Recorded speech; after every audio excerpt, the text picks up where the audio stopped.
Just some more high-speed action. This is more for the people who watch the replay. I'm going to go ahead and set up the thumbnail here. Bear with me for a second, then we'll try to get into a game and get into some racing. Feel free to fast forward.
My God, this takes forever.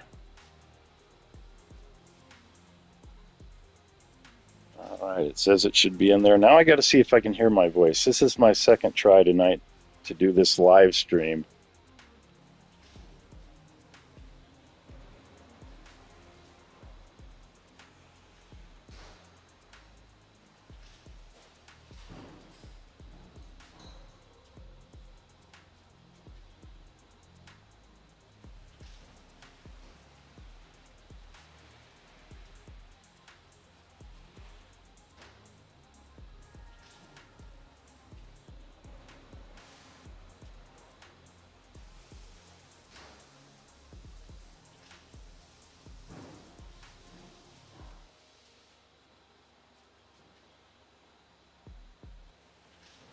Hello, MotoHeads, and welcome to some more high-speed action. Hopefully you all can hear me out there.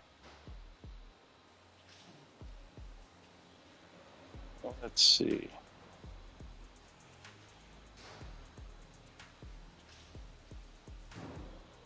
See if I got any audio.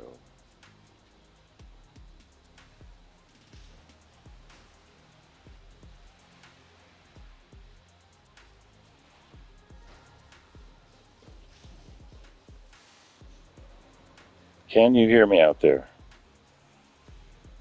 Nobody can hear me. Can you hear me out there? Oh, you can hear me. Awesome. Nobody can hear me. All right, we're going to get into some racing here, MotoHeads. Thank you for joining up. If anybody is watching, I can't really tell. I'm not sure if I can tell. Oh, somebody's watching. Somebody showed up. We got our first viewer. Awesome. I'm going to go ahead and get into some 2025 Supercross public lobby here.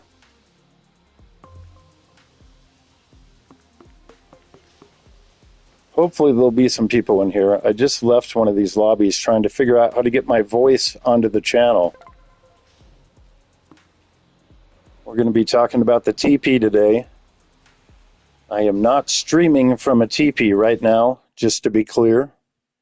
But I am going to be talking about when I used to live in a Tipi, and I used to play the MX versus ATV, whatever it was back then, on the PlayStation 2 in my Tipi quite a bit.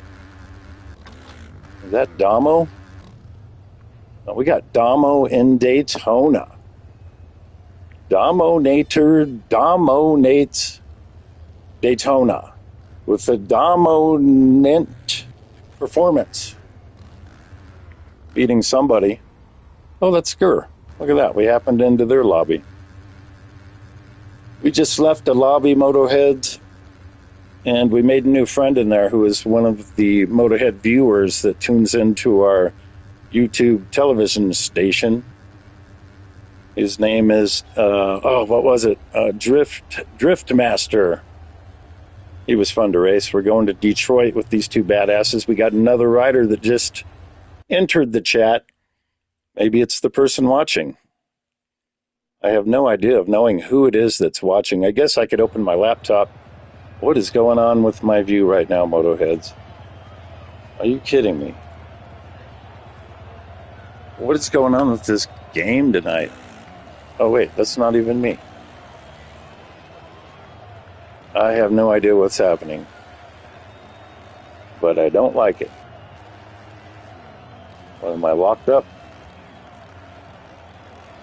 I guess we'll see what happens. Oh, there's another... I'm a motor. I'm a MotoHead. I had an exhaust port sticking out of my forehead for a second there. What's going on? Okay, this is Detroit. Hopefully I get to race it from a regular perspective. I've heard of first person, but not first cylinder.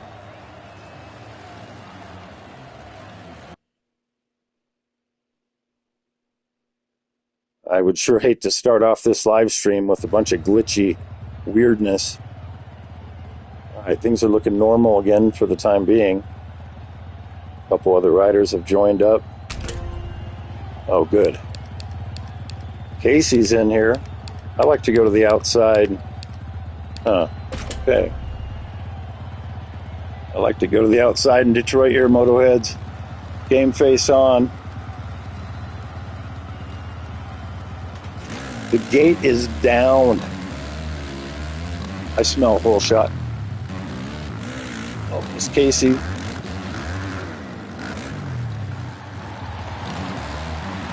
All right, let's see if we can get this youngster here, MotoHeads.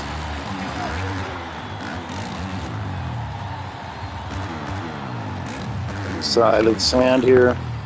Oh boy, this jump's gonna be hard now. For some people, I guess.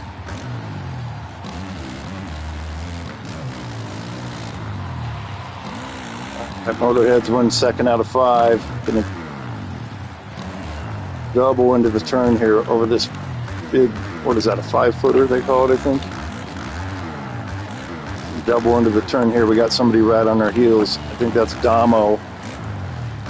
Damo is my old mentor. That guy is such a pimp. It ain't even funny. Number 600 and demonic 66. Take him high.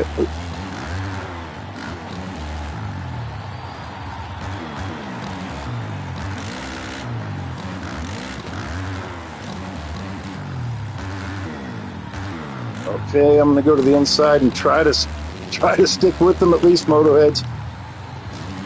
Oh no, I did not do that on purpose, Damo. Apologies.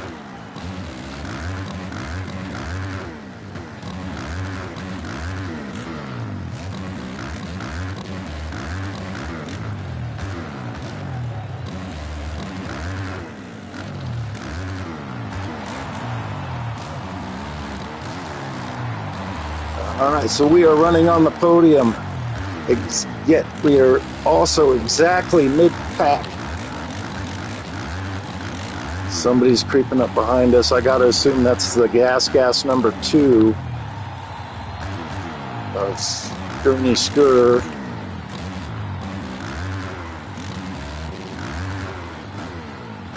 Oh, we only got 4 guys left in the lobby now. Somebody must have had a mechanic. Oh no, that was a terrible... Oh my God. I'm not even sure what just happened right there, MotoHead. Okay, so we're in last place. We got just over 2 minutes left in this exciting main event. Excuse me. Exciting main event.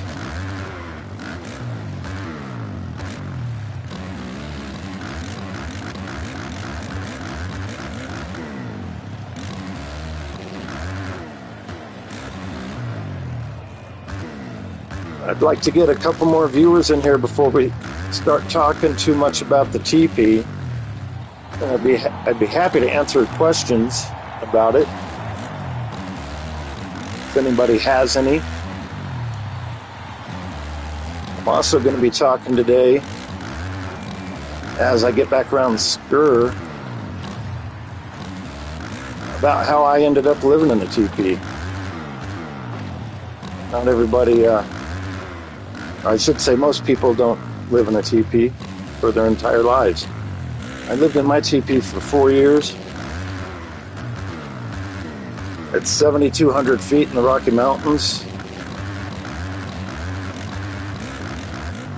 Earning my stripes as a Taco Bell mountain man. You might be thinking, what is a Taco Bell mountain man? That's what I've always called myself. I shouldn't say always. That's what I've called myself since I earned my mountain man stripes. All right, I'm going to try to jump all the way into the turn from here. Oh boy. Oh boy. It's kind of interesting. I was in one of Skur's YouTube live lobbies yesterday. And then when I went back and watched the video after I was doing the races, it was amazing how different they were.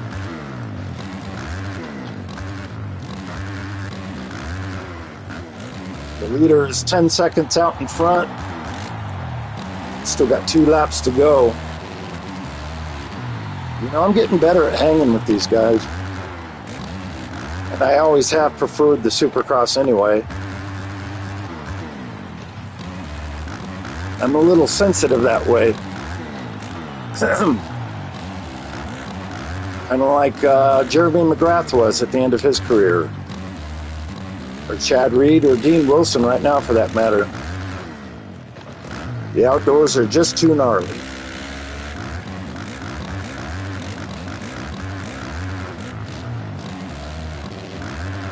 Okay, we're about to get the white flag. We got 2 viewers in the chat last I saw. I appreciate both of you guys showing up.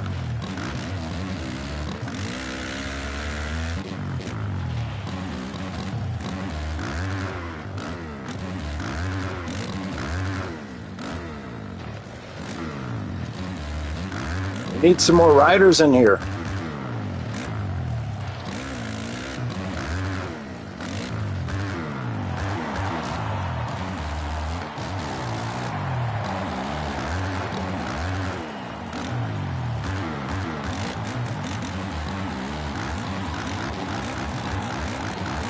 And I need a drink of water.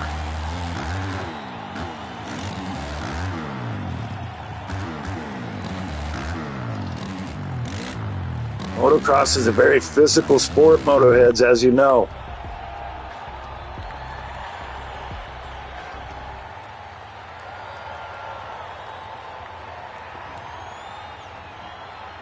All right, so we got demolished by all 3 of those dudes.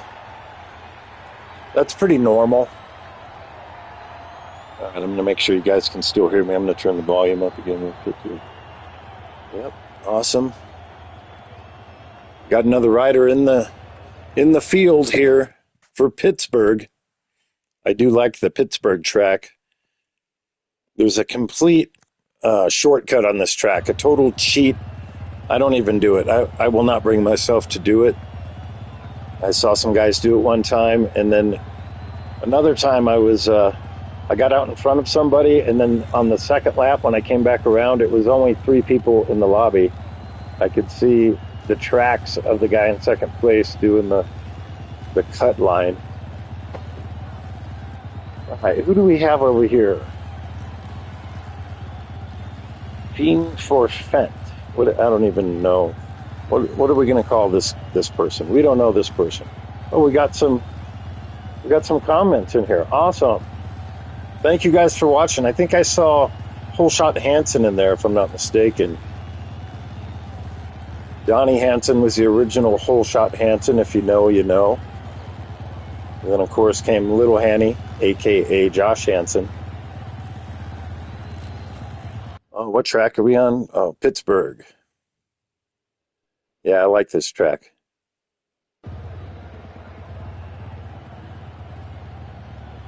All right, so we're going to talk, like I said, we're going to talk about the Tipi. How did I end up living in a Tipi for 4 years?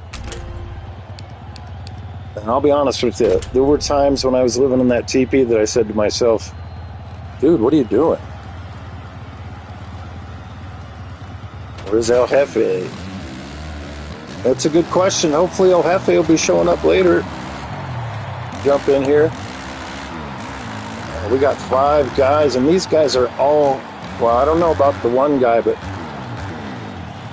everybody else in here, MotoHeads, they're all very experienced. We're not, oh, I just messed everybody up, and I'm going to be honest with you, MotoHeads, I'm a little proud of that right there. Kept me in the race, doing whatever I have to do. So we're going to have to get in the Wayback Machine here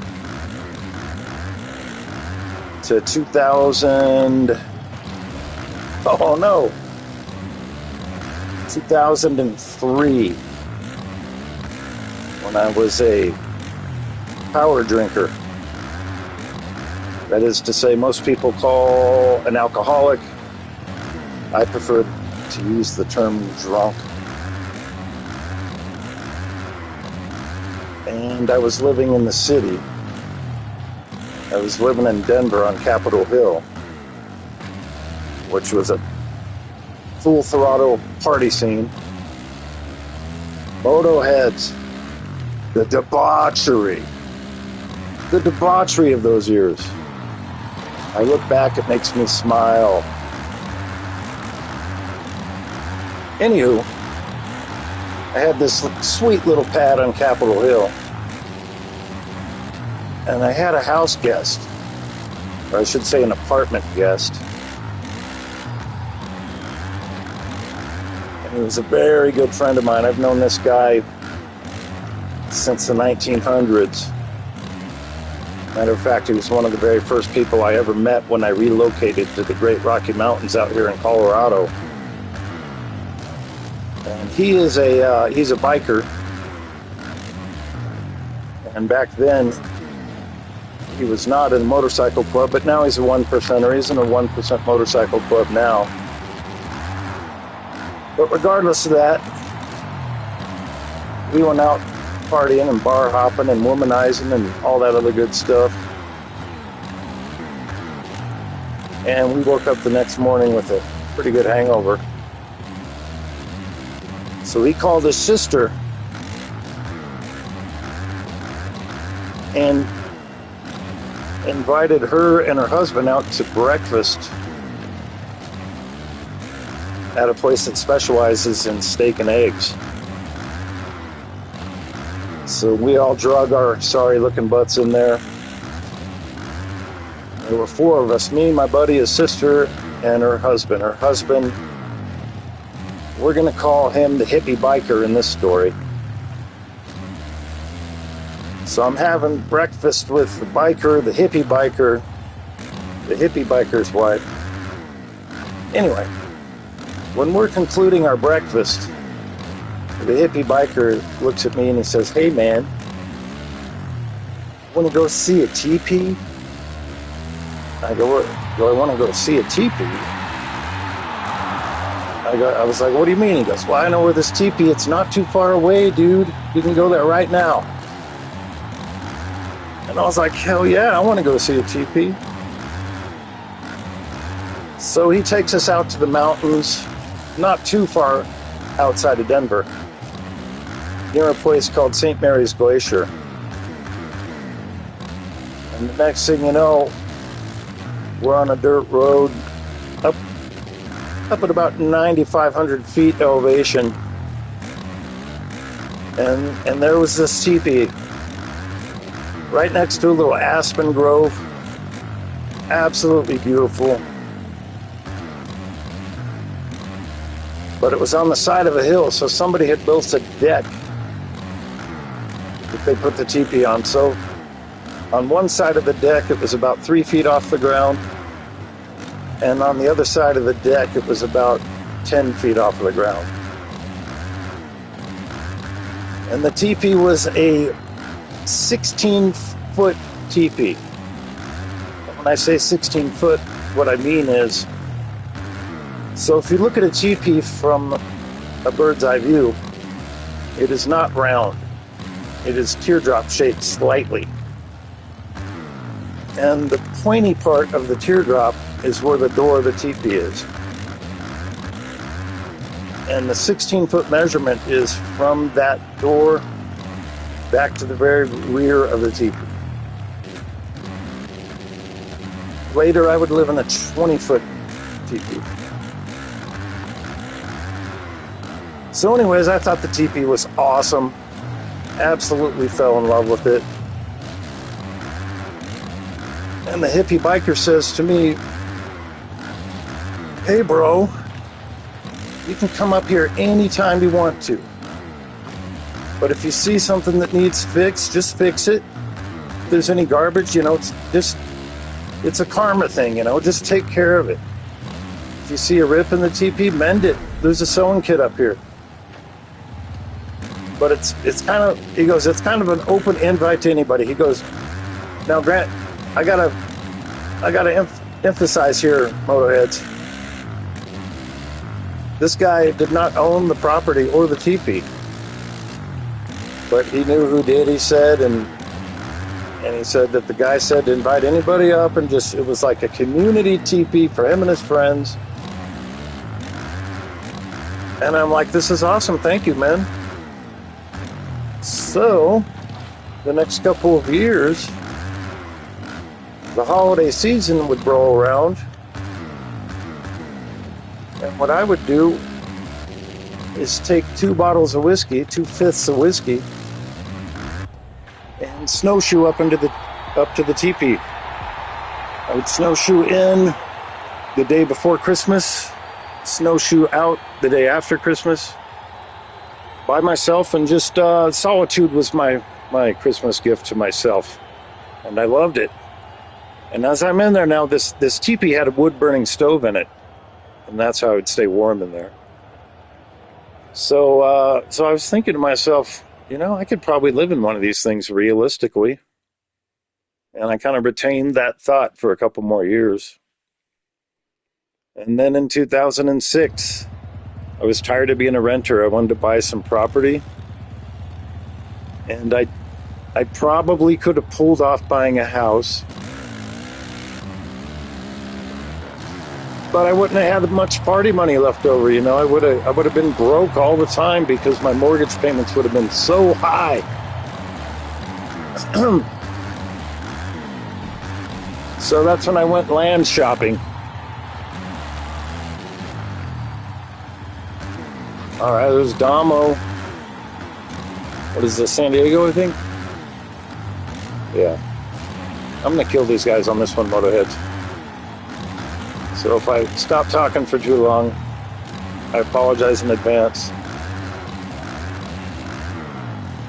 So I went land shopping in 2006 and ended up buying what I call El Casino Coyote. And the first thing I did was put a teepee up on it. It was the winter time. It was December when I bought the property. So I did have some problems erecting the teepee on the frozen ground. The stakes wouldn't go in. You need a lodge pole to fly a teepee properly, unless you want to get smoke in your eyes quite a bit. I'm going to line up next to Skur here. All right, San Diego, double, triple, right turn, triple quad. I got it. Here we go. Double, triple, right turn. Okay. I'm locked in the pocket. MotoHeads, game face on. The gate is down. Double, triple.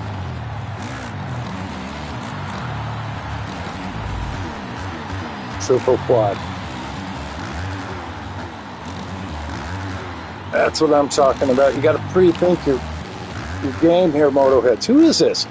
King Pineapple? Not sure I know him very well. The name sounds familiar.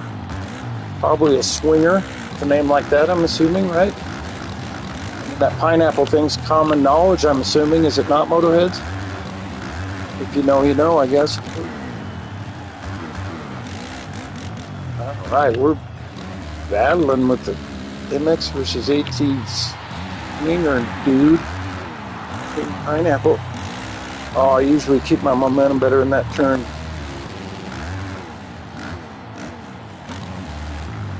Oh, come on now, you don't gotta knock me off the track.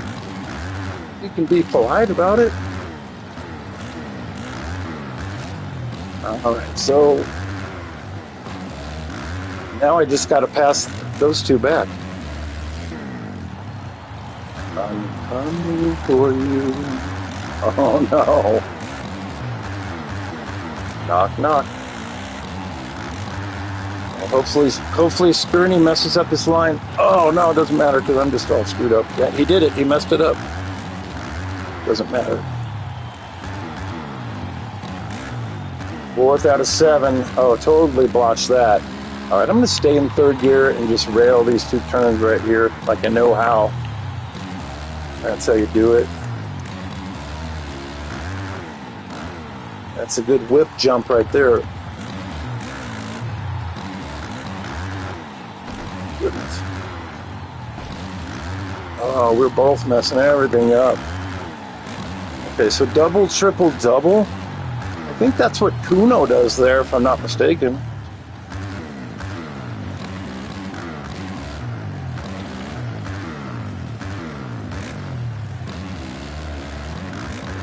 I'm not sure who was all behind us. There went Skur over the bars. Puts us back on the podium.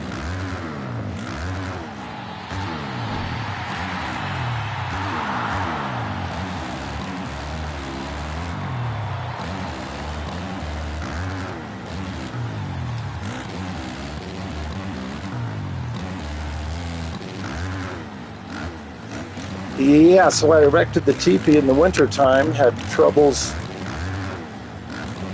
with that, but I have been accused many times in my life, MotoHeads, of being a bit of a mad science engineer. So I can usually figure stuff out. Give me some duct tape and a couple bungee cords.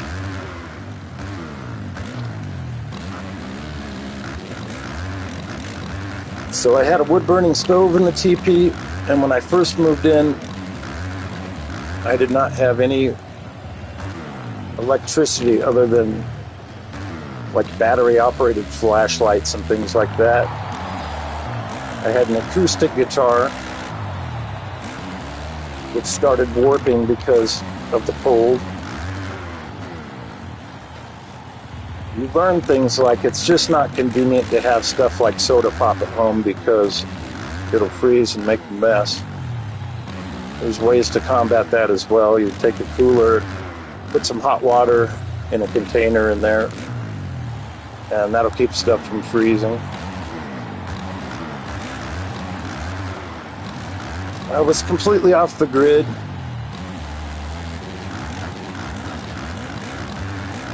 But as I stayed there, stuff started to improve. I started to bring in rich people luxuries. So at the time I was a tattoo artist.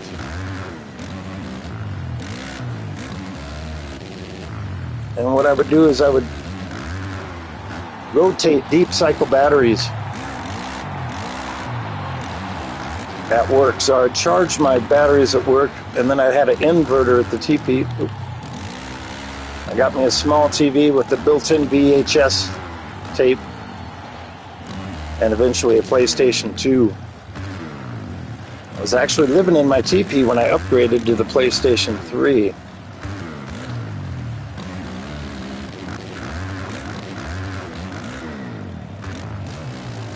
So back then, I would play the latest version of MX versus ATV. I think it was called Unleashed or Untamed or something like that. And I would watch blockbuster movies on VHS in the TV, but that didn't last long. DVDs were about to make that a thing of the past.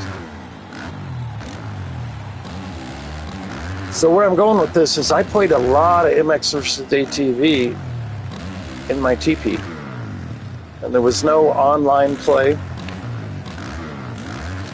I would mostly ghost race because the AI riders are pretty lame, very lame, and I really got my lap times down good.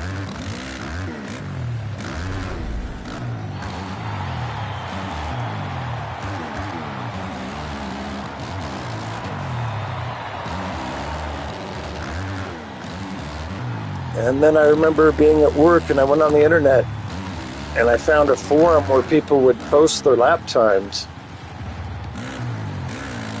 And I was like, no, they got to be lying. There's no way somebody could do that track 2 seconds faster than me. Well, as it turns out, they weren't lying.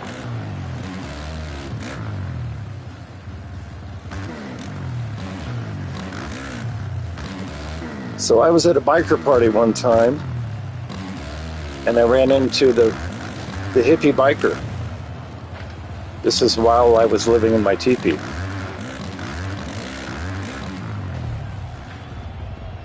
Fourth place, MotoHead's not bad considering this lobby. So I ran into the hippie biker at the biker party. I was like, hey man, good to see you. How's everything? How's your teepee? Excuse me. And he says, oh man, it ain't my teepee. I was all like, what do you mean?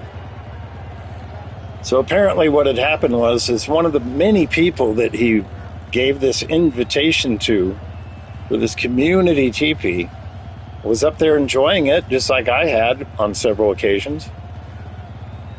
And the owner of the property rolled up on him.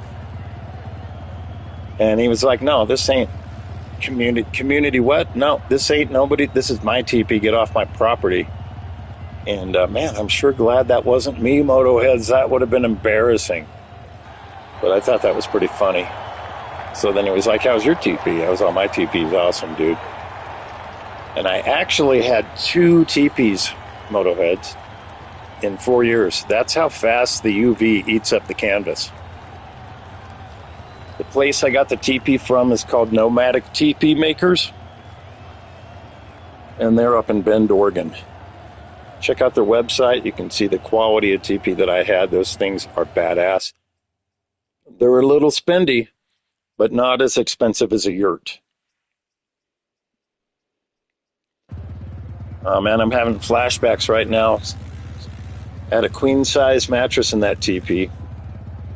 Sitting next to the wood-burning stove, playing my MX vs. ATV with my 2 dogs.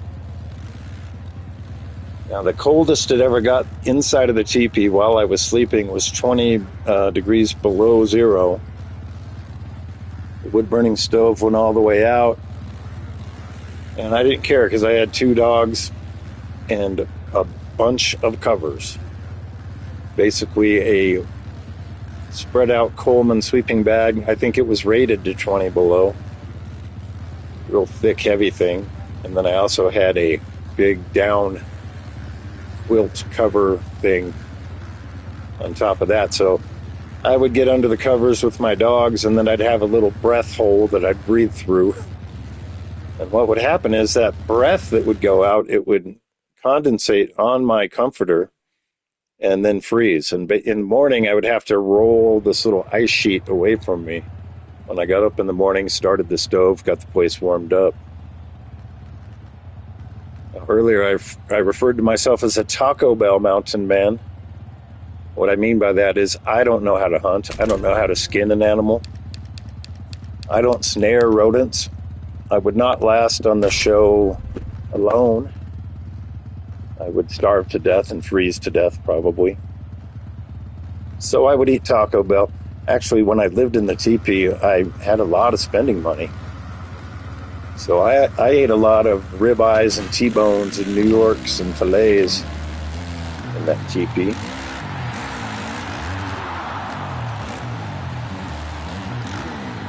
I'm a pretty good starter, aren't I?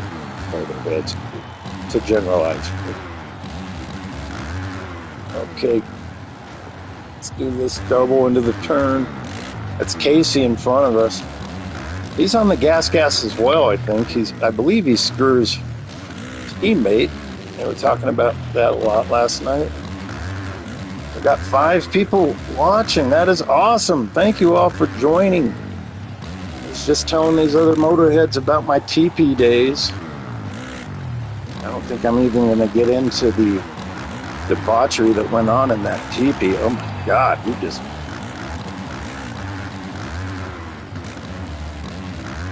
For some reason, motorheads, the ladies like an eccentric person, to generalize, especially one that can bench press 100-pound dumbbells on a flat bench. Because when I was living in my teepee, I didn't have a shower, obviously. That's when I started going to the gym. At first, I'd go to the gym, I'd just go through the motions. I asked this one real buff guy one time, I said, hey man, I want some pecs. How am I going to get some pecs? He goes, well, you know, you got to start doing this and that. I go, no man, just give me one exercise. I'm going to work out 10 minutes a day. Try to get some pecs. And he goes, well, that's not the way it works. You don't just do one exercise. I go, yeah, man, I just want to do one exercise. What is it? Tell me the exercise. What's the number? And he just kind of looked at me and rolled his eyes. I said, okay. He goes, try doing incline dumbbell bench presses. And I was like, okay, I got it. So I showed up to the gym, and that's all I was doing. I would do incline dumbbell bench presses for about 10 minutes, and then I'd take a shower and go to work.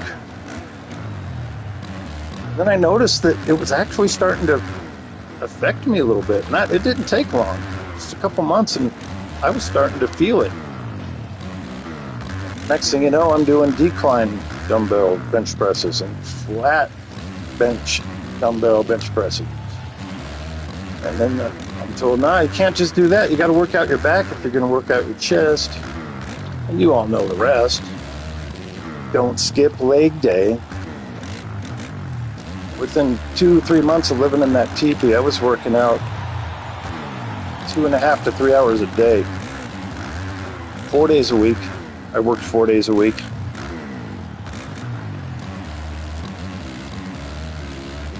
And by the time I was 40 years old, I was benching 270. Drama.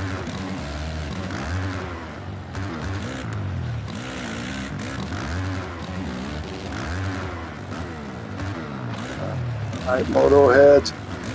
Oh no! This is that. Who's that? Casey? Why is there only 5 people in this lobby, MotoHeads? Let's fill this thing up.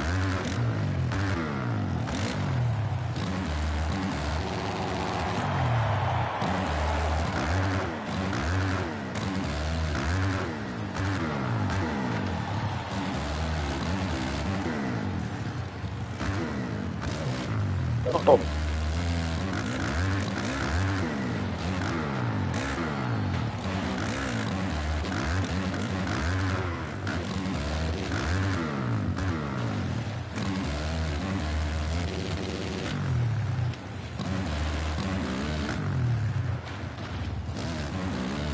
You guys went the same line there.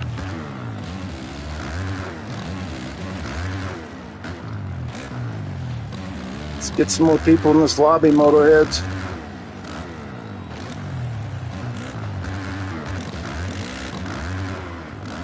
I'm gonna go 5, 3. That's how you do it.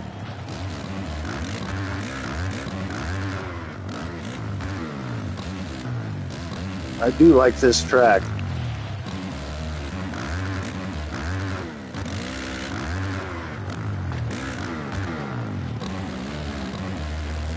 From bar to bar with Casey.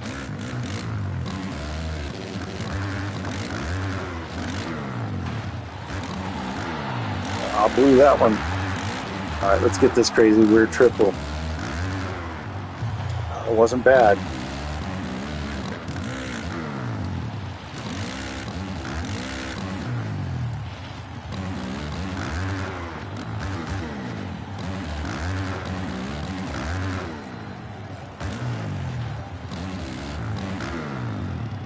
Blew that one.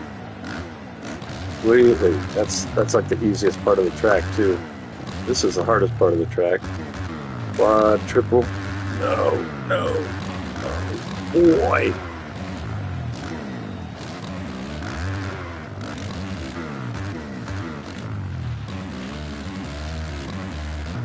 We got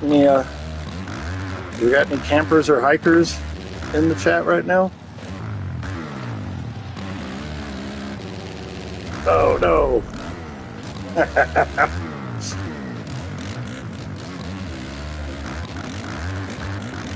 Myself, I'm a big time hiker and camper.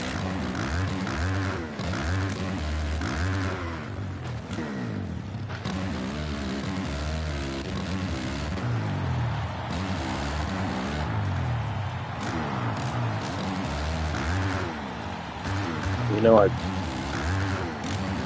the last time I really went dirt biking, I had a 2020 CRF 450X. And I was riding out in Utah. And I broke my leg pretty bad. I had to have a couple surgeries. I'd broken bones on dirt bikes before, but nothing like that. And I just remember telling the doctor, the surgeon who did his best to fix my leg, I told him, hey man, I'm a hiker. I gotta be able to at least hike 10 miles. Will I ever be able to hike 10 miles again in one day? He goes, yes. I was like, oh, okay, I'll take his word for it. A couple years later, me and my dog here, who's right next to me right now, Oatmeal, Joshua Tree, nice, beautiful part of the country. At least in the wintertime. I don't know about the summer.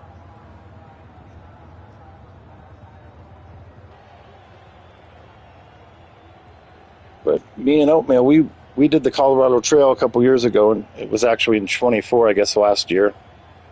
And that's almost 500 miles, so I guess that doctor did a good job on my leg.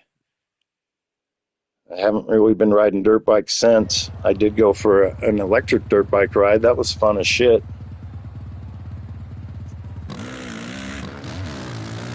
What track we got, MotoHeads? Oh, this one. I don't recall the name, but I know the layout. You got to do this big jump right here every time if you want to be competitive against these boys. But you got to do it better than me. Indianapolis, maybe? Minneapolis? Cleveland, maybe? Cincinnati? One of those places that I don't really enjoy. No offense to any of you people in Ohio or wherever else out there where it gets hot and sticky.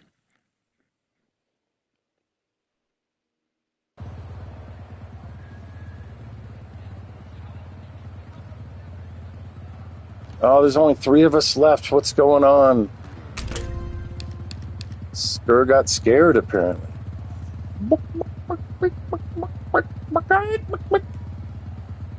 J/K. Oh, still waiting on me. Indianapolis. See, I knew it was something like that. Some place where there's fireflies at nighttime.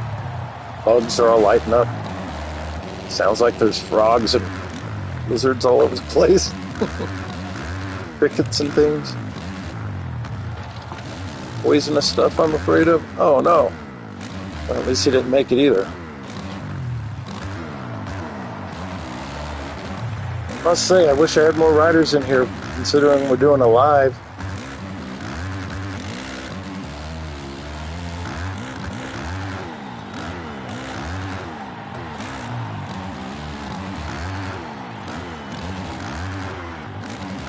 Not sure what Dama was doing there. Oh, this girl.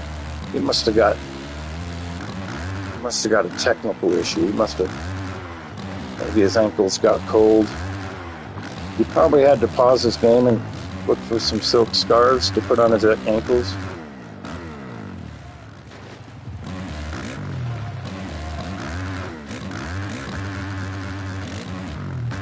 So we got Whole Shot Hansen in the chat, wondering if he's been studying the next GNCC round.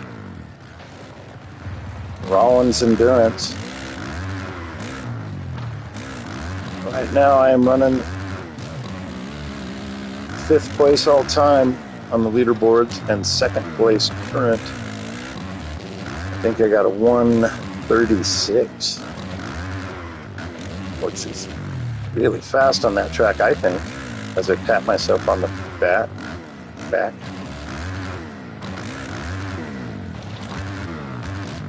Okay, Casey, let's do this, buddy. Now, speaking of teepees and things, the rumor is Casey here is a Native American, or at least partially so.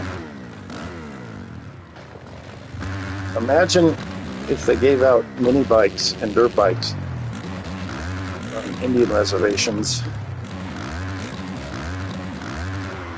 I'm assuming we would have some pretty good motocross racers.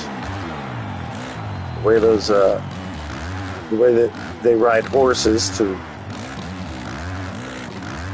generalize and be racist about it, I guess. Those people sure know how to ride a horse.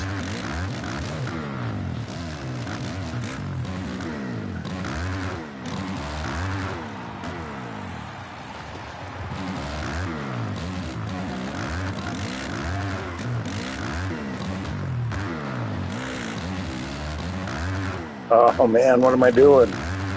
I could have just caught him if I would have made that, or at least gotten close to him.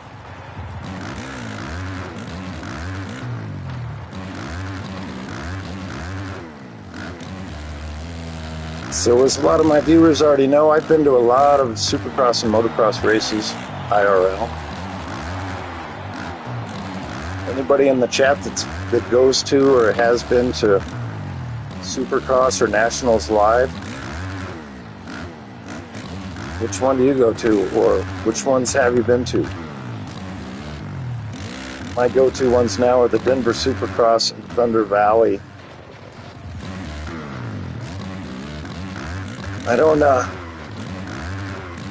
don't pay to go to Thunder Valley. I sneak in the back way, all the way up and down that big ass hill in the background on TV.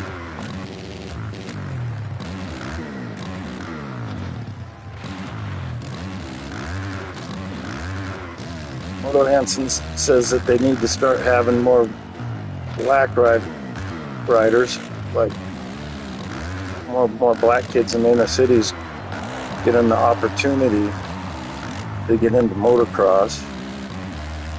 And he's basing that comment partially on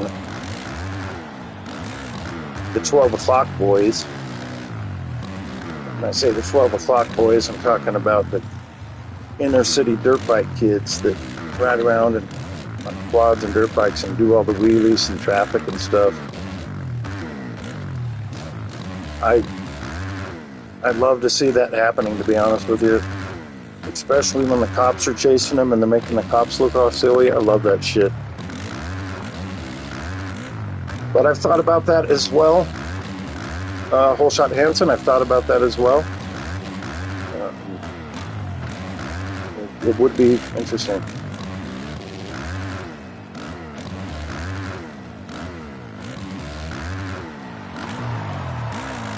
You know, to generalize, you don't get too many people that make it in motocross that came from a poor background. And I'm talking about real poor. You got your Bubba Stewart's. He claims that he was poor as a kid, and you know, maybe he was, depending on what your standard is of poor. But I'm talking about kids that, we're not talking about dirt bikes, we're talking about food and shit, you know, like healthy food. They don't have enough for that. So obviously they're not making it to any races anyway. Then we also got oh shit. Sorry about that.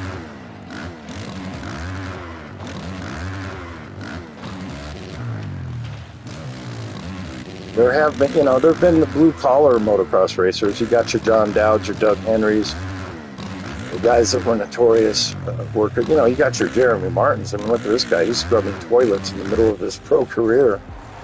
But I'm talking about like real poor. You don't get too many poor kids that get the opportunity to become motocross racers.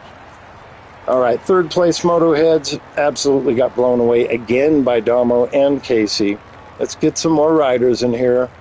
This is getting, I'm feeling like a punching bag in here, like I should have a shirt that says Everlast on it. Just start handing the other riders gloves as they come in. Hopefully 16-ounce gloves. We don't need any of those little 4-ounce MMA gloves smacking me around.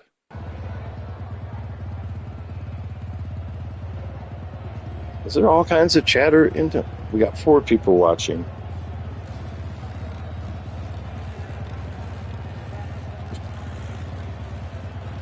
All right. This looks like what? Seattle to me? Is that the Space Needle I see way back there? Or did they tear the Space Needle down? I'm so out of touch.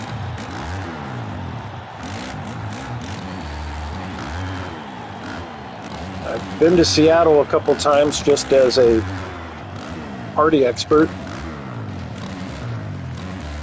But I've never been to the Seattle Supercross. I have been to Washougal, which is right near Portland.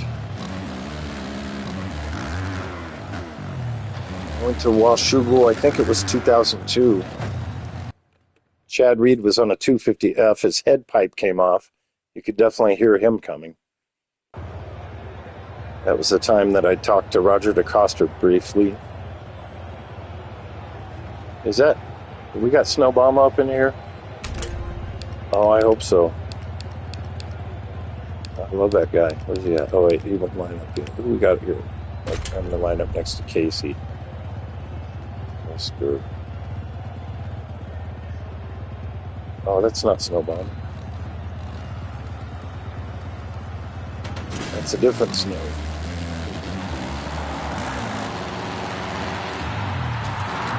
Oh, we got somebody else in the chat. Thanks for showing up. Oh, man. That is triple here into the turn. That's what we got to mess that up. That's what we do there. All right, over the wall. Come on. Come on. Okay, so I'm assuming the new guy, Snow there. You guys want to give him a first name? Do you want to put it in the comment what Snow's first name should be? Johnny Snow? Oh, somebody came and left just as quick.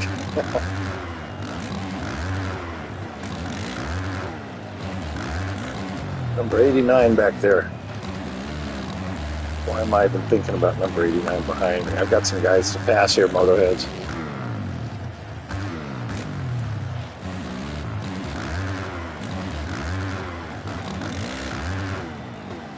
Oh, I should have preloaded. What was I doing? All right, let's try to get over this. Over this. There we go. Kind of. Not quite.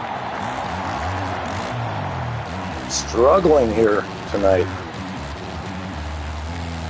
Did we confirm this is Seattle? I don't know if I mentioned it before, MotoHeads, but I've had a lot of concussions.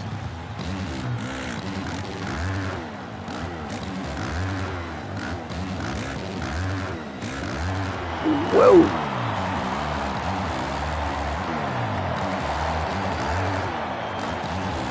All right, so to be honest with you, my lifestyle hasn't really changed all that much since I moved out of the Tipi. I do have a power pole. I have internet.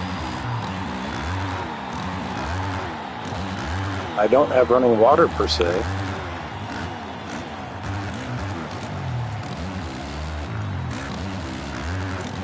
MotoHead says he's listening to me while he works on his bike. What kind of bike you got, MotoHead?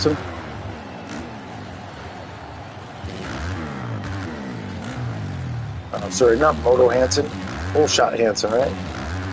Is that who's talking? Bullshot Hansen?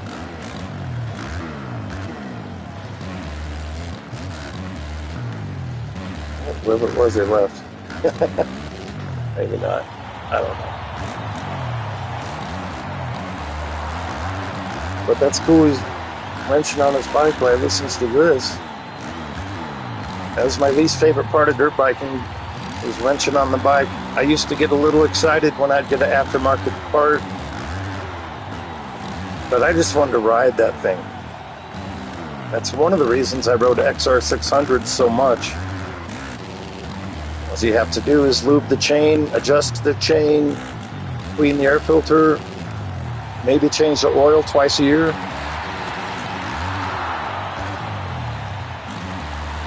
I remember one year, the first ride I went for in the spring, I didn't even, oh, it's Hansen Moto, that's what's confusing me. It used to be Hansen Bullshot or something.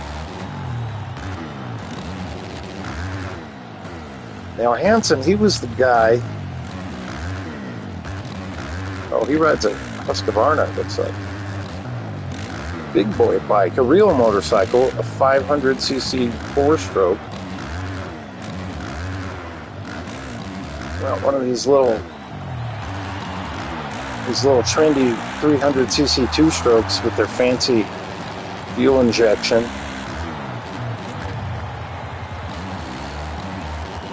Give me a big open class thumper before one of them any day.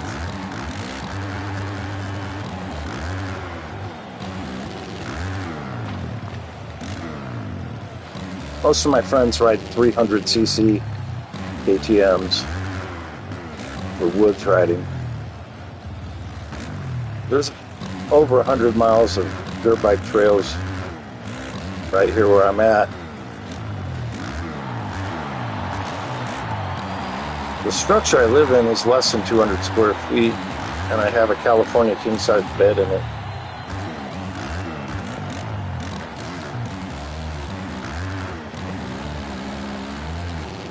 I just get worse, and I get pretty good starts, but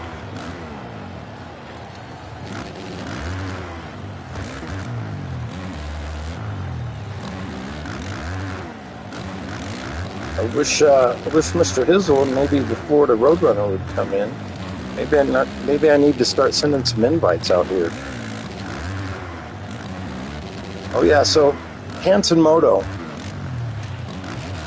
He's the guy that borrowed a PlayStation to play the GNCC series. And I think that's so cool. He normally plays on a PC, personal computer, that stands for.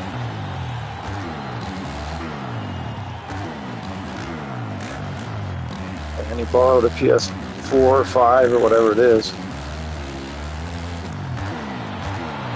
Now, is he the one in Australia? Are you in Australia also?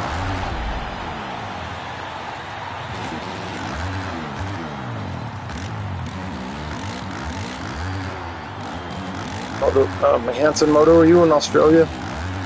Oh, you're busy. You're busy. Let's guess what he's doing on his bike here.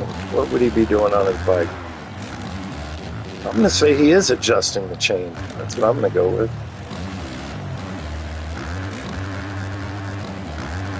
All right, there's Casey. Can we get him? This is the last lap.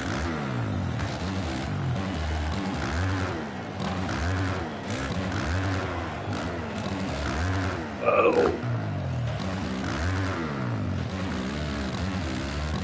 Okay, here's that turn.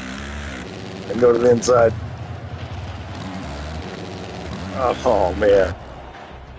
GG's, Casey.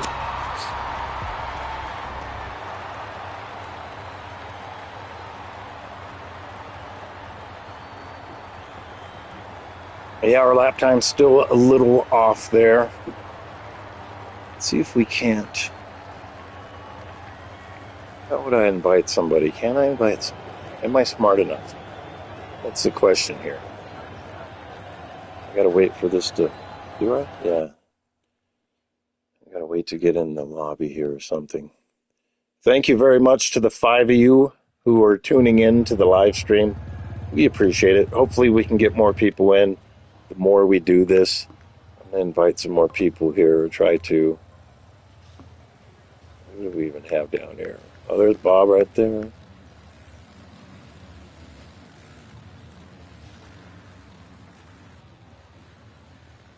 Okay.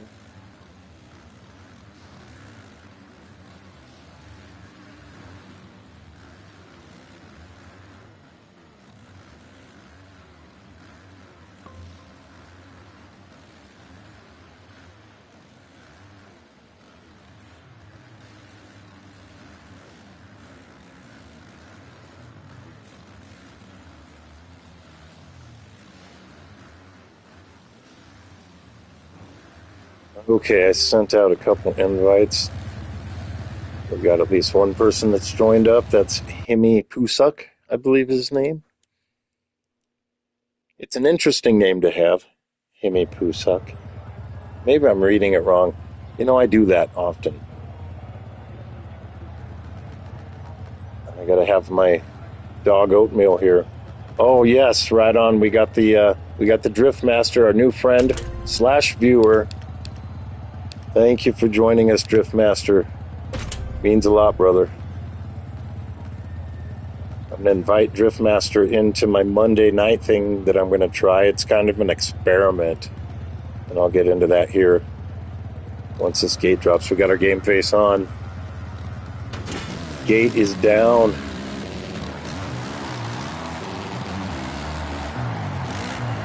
Oh, Mr. Hizzle showed up a little late there. Hopefully he'll hang out or return. Oh, come on.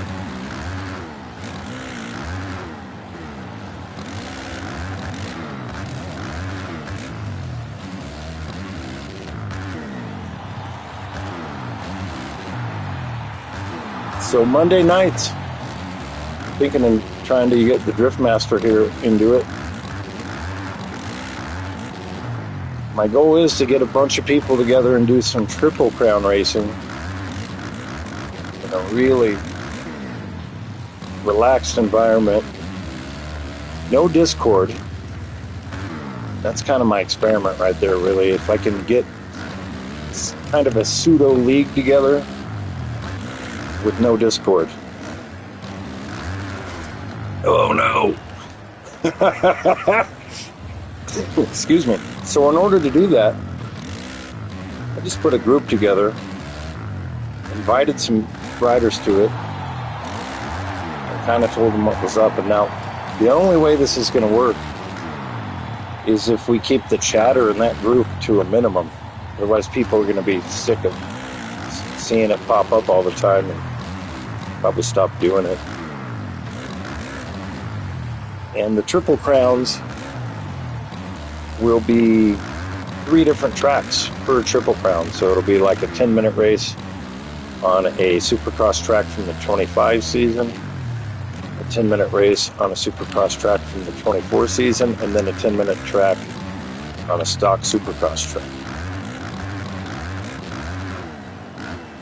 And here's another part of it.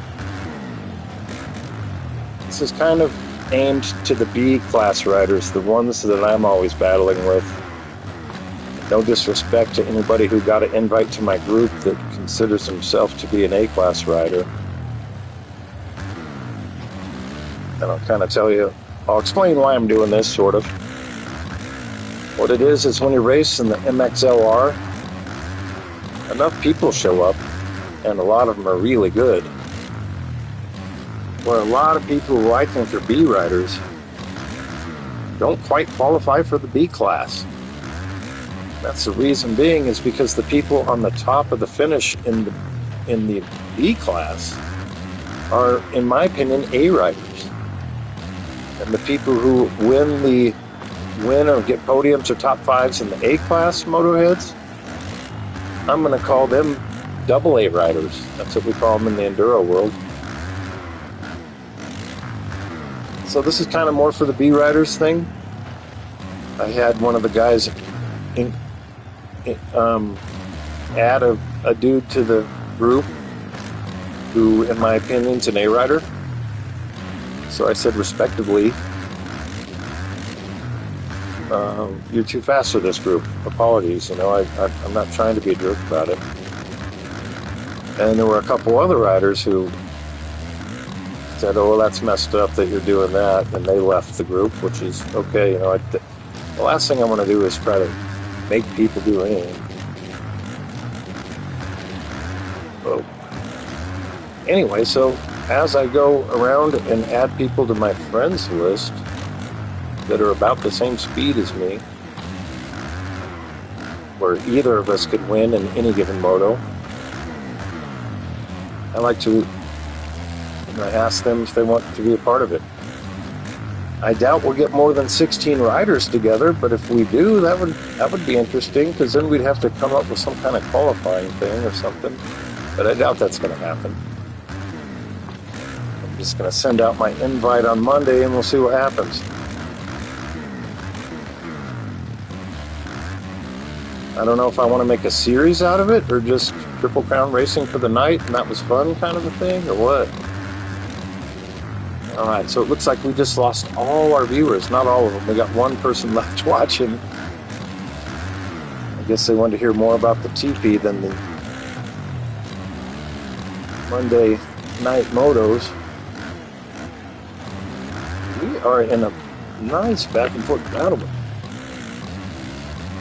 with the Drift Master. Oh yeah, see, now he's a good candidate for the Monday night motos, because he's running with me here with 2 laps remaining. Similarly skilled. Everybody in front of us, let's just say Skur, Casey, Damo, they didn't get invites to that group, or they weren't added to that group. So people like the Crypt Creeper and your Zans, Faded. I'm sorry, guys. Let the rest of us get a chance to get on the podium.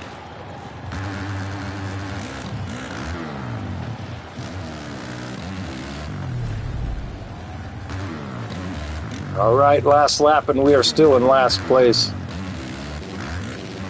Number 940, Driftmaster. I like this guy.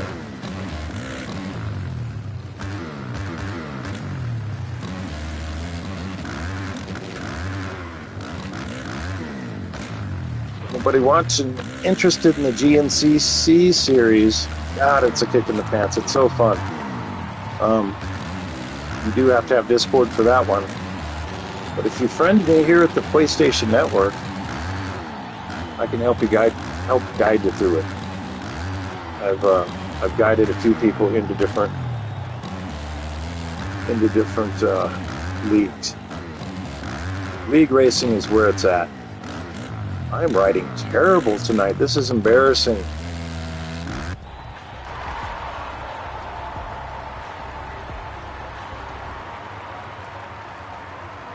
"52 seconds." Once again, just not up there with the rest of everybody else. Who was that number 29? The Surze. Sounding it out. Nobody wants Denver? I want Denver. Let's go to Denver. Oh, didn't give me a chance to vote. How often does that happen to you, MotoHeads? Leave a comment. It was a tie in the voting, so I'm assuming that we get to race in Denver.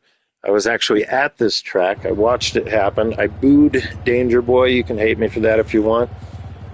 But I watched him put Davies down in both qualifying and the main event, and I'm a big Cole Davies fan. I used to be a big Deegan fan, and then he was himself.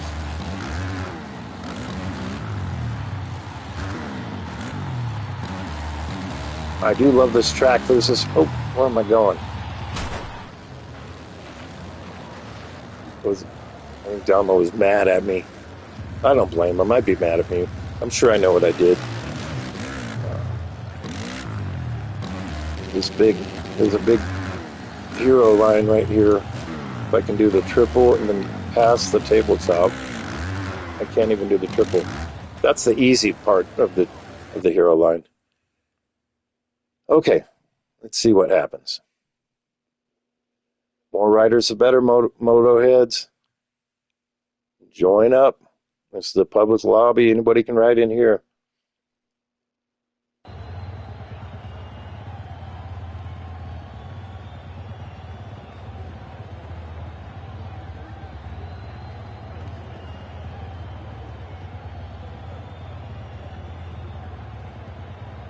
Swisher.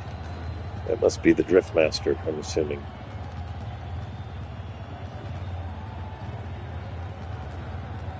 This could be a very hazardous main event. We got Hizzle on the line.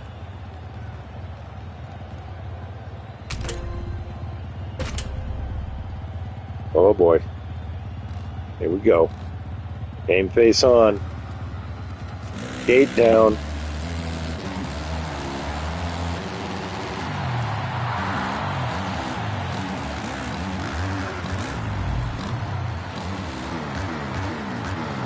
Oh, there's Damo. Oh, who's that? Oh, we hate that guy. Who was that? Number 90s. I think that was... Guess it doesn't matter. Taking me out in front of my home crowd. See, now I'm agitated. That's why I didn't land any of that, except for the very last triple. I'm not going to finish last year in Denver MotoHeads. It's not going to happen.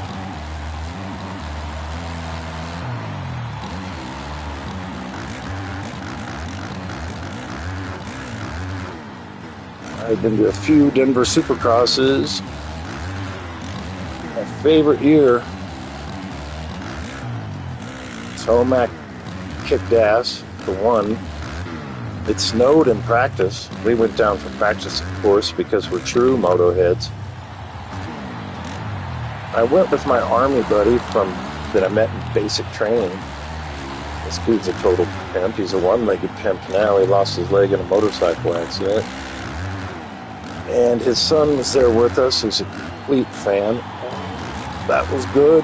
That was good. That was that big boy line.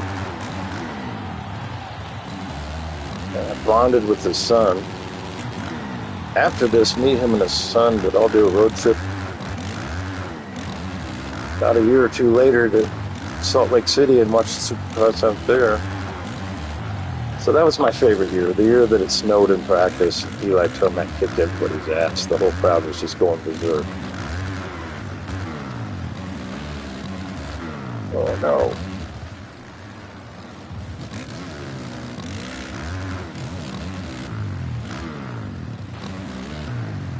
Okay, I gotta get my composure locked into my pocket, game face on. Somebody said they're enjoying the content. Thank you very much for whoever said that. I got somebody else saying that they are on Xbox. Oh man, I'm sorry, bro. I'm not one of these. I don't care what console you're on, but it's unfortunate you can't come join us. Yes, we are on PlayStation. I want to say there's some kind of cross way to do that, right? Oh, I'm about to... This can be very dangerous right here. It's like playing with fire right there. Wow, if I can triple in, that's the line right there. That is the line right there. Seems like everyone's on the PlayStation, yeah. It's, kind of wish it was all one. Like I was saying, I wish there was some kind of cross-play thing going on there. I'm just going to lug it right into there and then triple into the turn and get right back around Bob.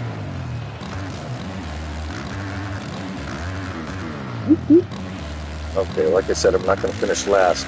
Oh no, this is scary right here. I'm terrified of Bob.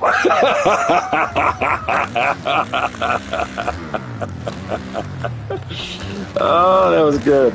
That was awesome. Okay, so I'm going to finish in last place, it looks like, on my home track.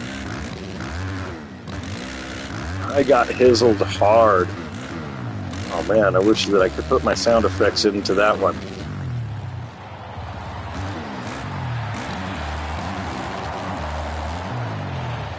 Maybe I can do the big boy line again. Hero line. One hero line coming up. Here we go. Not even close. Okay, but now I can go. Yeah, see, that's actually not a bad line. So if you mess up the triple into that turn and only do, so if you double into that section is what I'm trying to say, it's a pretty salvageable line. Because you can still jump right over that tabletop and do that triple into the turn. Am I in first gear? See, now I'm wondering if the new HUD, because what happens is when I get notifications on the live stream, the little bubble covers up my number 2, and I don't mean my poop, I mean the numeral 2, meaning I'm in second gear. And sometimes I feel like I'm in first or something. Okay, here we go. Boom. Stretch it out. That's the one, baby. That's the one. I love this track just because of that. And of course, because I came to the race live. When the new tracks come out, I always like to go and practice on the one that I was actually at for some reason. I've been to Thunder Valley at least a dozen times. I went there for the night race in 2008. Got my picture taken with Ashley Foylick. At the time was number 1 on her Honda. And she, yeah, anyway, she was cool. Very upbeat chick. All right, here we go. Was that Damo that I just passed? Oh my God. You gotta be kidding me. This is the last lap. I just busted out of the line. Didn't even get it right. And passed Damo? That couldn't have been Damo. There's no way. There's 2 guys behind us. I was right. We're not going to finish in last on our home track. I had to really hang out that triple jump there. Oh, we had, what's his name in here? The Dermis kid. Uh-oh, we got somebody trying to take our spot away. No, we go top 5. That was Damo behind us. Very strange.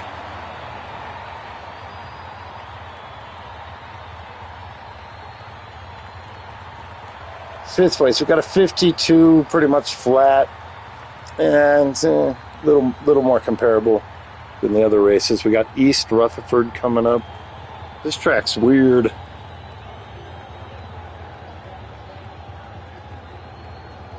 All right, people, join up.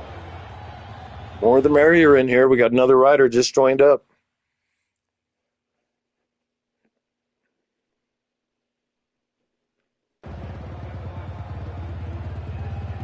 Daver.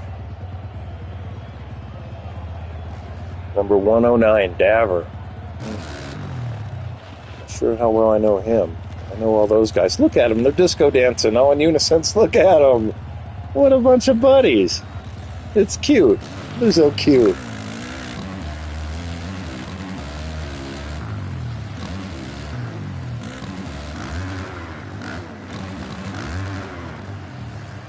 Okay, this is that track. So what I like to do sometimes when I'm not too sure, remember last time I just recited exactly what I was going to do without even looking at it?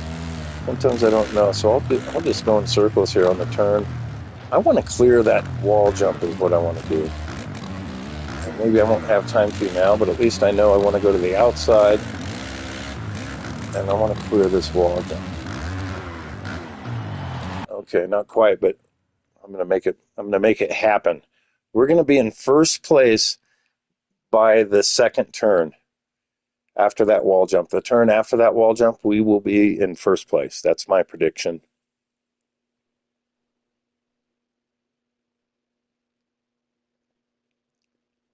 And then I got somebody say, like actual rider. I'm not sure what that means. Like actual rider. Maybe there was a beginning to that. Maybe there was a beginning to that question, if it was a question. Is he asking, am I an actual rider, maybe? Yeah, you know, honestly, right now I do not own a motorcycle of any kind. I've owned so many dirt bikes and street bikes throughout my life. And not too long ago, I sold the... Actually, that's not true. I have a couple of motorcycles, but they're broke down. I got an old broken down XR600 and an old broken down XR100. Wait, we're lining up before Damo? I wonder why that is. Oh yeah, we beat him in the last thing. Okay. Maybe James Stewart or potentially Hayden Deegan on a 450 at his something. Hayden Deegan is going to be an exceptional 450 rider. That, well, obviously he's an exceptional rider no matter what. But the reason I say that, I started in second, and I'm not sure why. I normally don't do that. The reason I say that about Hayden... Oh, I fucking forgot what I was doing. Excuse my language, MotoHeads. Did that really come from me? Come on now. I think Hayden Deegan's going to be a great 450 rider in particular because he's strong as could be. He's not overly huge, but he's not a little tiny guy either. And obviously we know how he can ride a bike. And then I read something down there about Travis Pastrana, but I'm not sure what that was about. Okay, I'm getting too involved in the live. And it's time for me to just catch up and do some stuff here. I have been to the Redbud Motocross.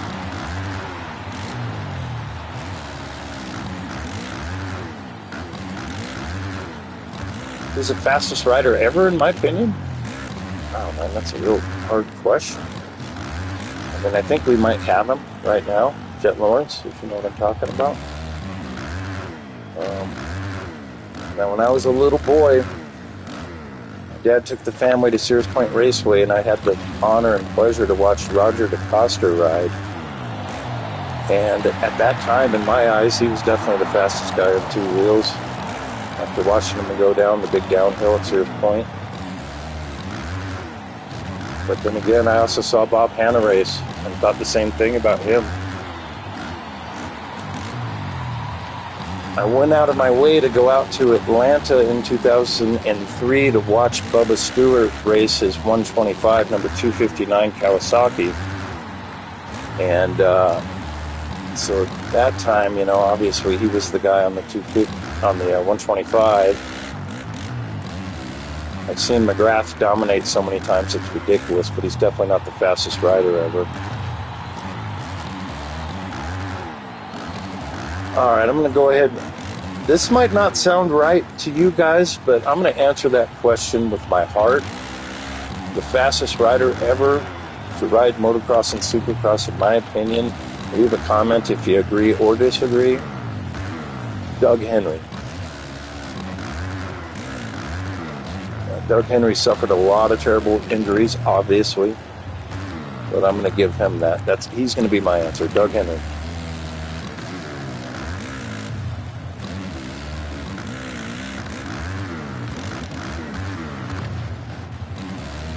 All right, we got around somebody there. I'm not sure who it was.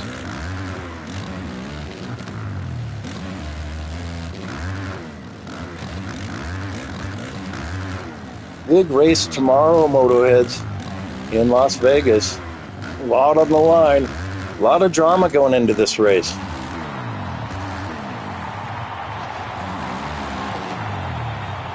Myself as a fan, I do wish negative thoughts to some of the riders, not in a bad way. But, you know, not medical. I didn't say that. Freudian slip. I meant mechanical breakdown. I'm talking about Jet Lawrence. Let's keep it interesting. I'd love to see somebody besides Jet Lawrence and Hayden Deegan win these two so-called titles. Let's face it, this whole playoff nonsense, this is motocross. There are no playoffs. Give it another name. Stop being stupid about it. Playoffs. It's like when they tried, but the same person that called them playoffs was the same person that tried to call the 250s the lights class. But it was the same idiot, corporate person that doesn't know anything about nothing. Do I have to explain that playoffs and stick and ball sports, they're determining who advances to the next thing? It's like a tournament more. Yeah, so let's stop with the playoffs. If you want to give SMX its little championship ring or whatever, fine, but let's not include that in real racing. There's a Supercross title and there's a motocross title, and I love that they have these. That they have these. I'm going to just call them off-season races. I love that they have them. They're great. But the fact that they're pushing it down the throat to everybody that we got to be mainstream. Oh, it's good for the sport. Really? For the fans? How so? Higher ticket prices, more expensive streaming packages? How is it good for the fans? Tickets selling out quicker? When I was a kid, I'd go to the motocross races before they were called nationals, and you could get an autograph from a rider at the start gate, right before they were getting ready to start. They'd take their gloves off, give you an autograph, put them back on, and the 30-second board would be coming out. And nowadays, it's a circus, and it's pretty often when I meet a motocross fan. I'm not trying to be a snob here. I'm not trying to be pretentious. But, you meet somebody and they'll start talking and you realize almost immediately they have no idea what they're talking about. And I'm not saying that because I know everything. I'm just saying that because it's pretty obvious that they don't follow the sport, which is fine. But leave a comment. What's good for the sport? What is it about making the sport more mainstream and get more viewers on TV and everything else, besides being good for the promoters, probably more so than the riders? I don't think the riders get paid extra for all that TV coverage. They get paid by their team. So leave a comment. What's good for the sport? Why is it so good that Supercross become mainstream? I don't think it's a good thing necessarily. Listening in, I'm just a ranting old man. All right, 7th place. We beat a couple guys. We beat Mr. Hizzle and somebody else. Who was that other rider? Twisted. Okay, I see what they did. Got twisted. Now Daver, whoever that is, up in 3rd place. A force to be reckoned with. Oh boy, we got this one. I'm going to vote against it, MotoHeads. It didn't let me vote again. Anybody else ever see that happen when you're trying to vote and all of a sudden it just takes your vote away from you? Kind of makes me feel like going to the polls and I've said enough.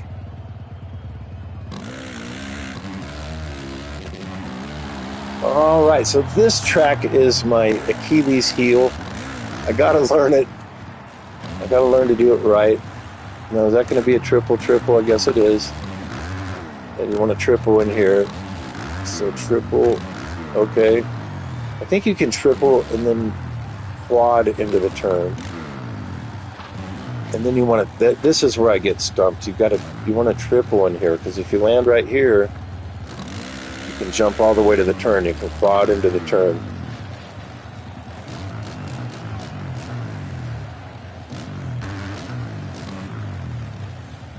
So I was not first place in the second turn in that one race. Got to talking about something. We got 6 MotoHeads with their eyes glued to the screen. Buttocks on the edge of their seats. We got 9 riders, some of the 9, I'm going to get dramatic, some of the fastest riders on the planet Earth lined up side by side together.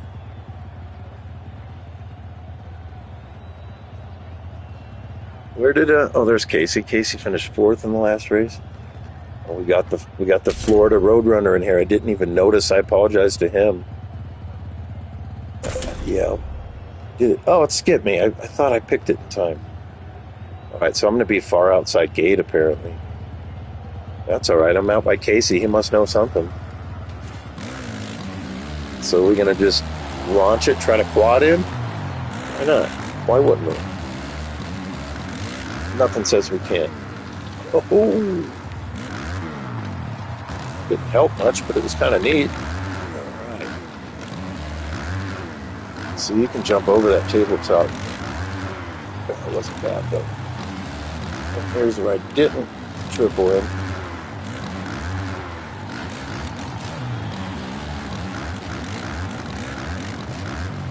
Oh, don't make me heels with you, Bob. I'll do it. Oh man, I hate this. I hate this section. There's a Florida Roadrunner. Our main competition right there in the senior, the super senior supercross.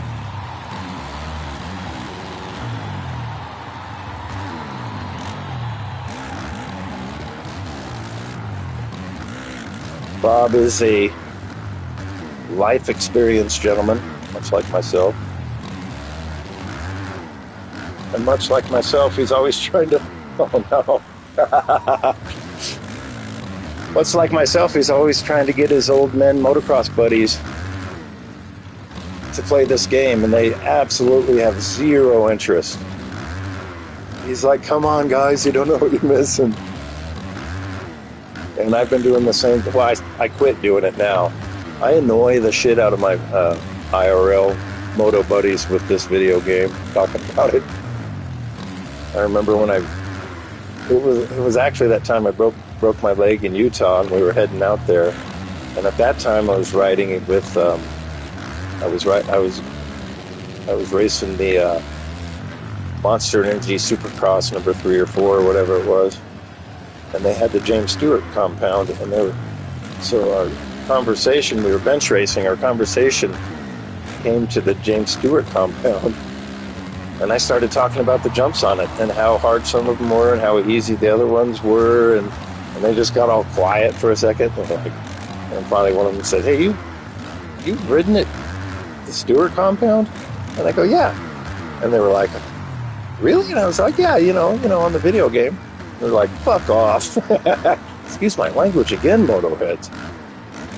That was their words, not mine, MotoHeads. Yeah, they told me...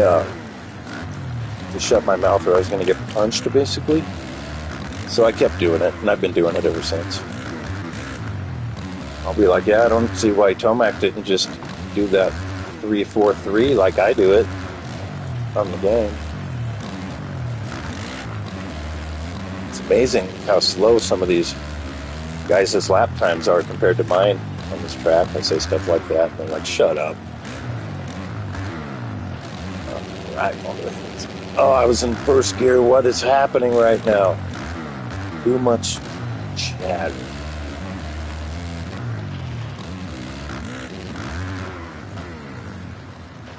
And I haven't even drank any coffee today. Oh. I try to avoid the coffee, MotoHeads. But I'm an addict. Right, we need to get our work going. We need to establish ourselves as something. Right now, I'm kind of feeling like I'm at the dog park and I'm a fire hydrant. Wait, did I just come up with that on my own? I'm feeling like a fire hydrant at a dog park right now. All right, here comes Florida Roadrunner. Do I hizzle him? Oh man, we're both just turned that entire section into basically an abortion. Florida Roadrunner, I'm coming to you, man. Nothing personal. What I should do is live stream the Super Senior Supercross and have all 3 of our voices in it. Because there's some funny stuff that gets said during those races.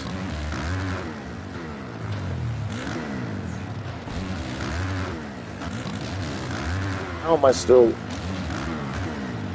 this far back? Well, it's probably because my lap time's a 104, and my fastest is like a 1 minute flat or something like that. I certainly hope the next track is a little more forgiving. Okay, we got a guy right here. Maybe we can pass a guy or two with 2 laps to go here.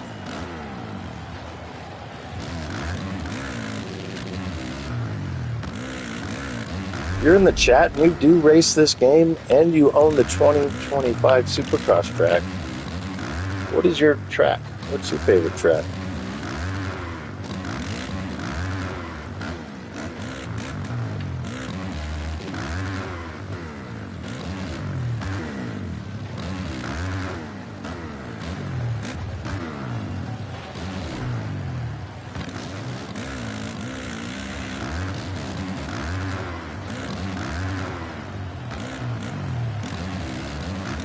So I put up a video about Caden Minear, the up-and-comer from Australia, talking about his crazy-looking teeth.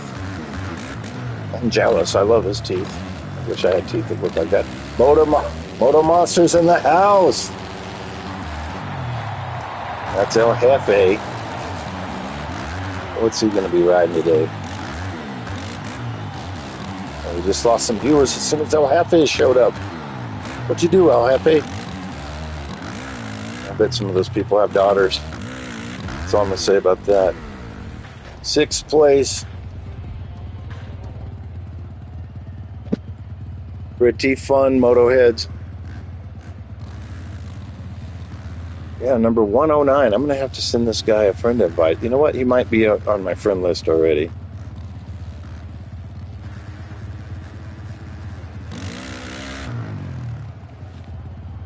Amy Pusuk. Skirny Skur.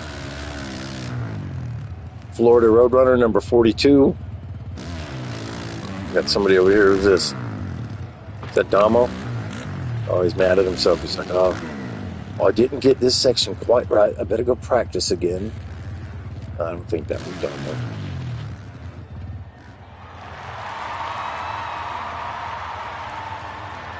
They were making fun of Damo for having gold rims on his Honda.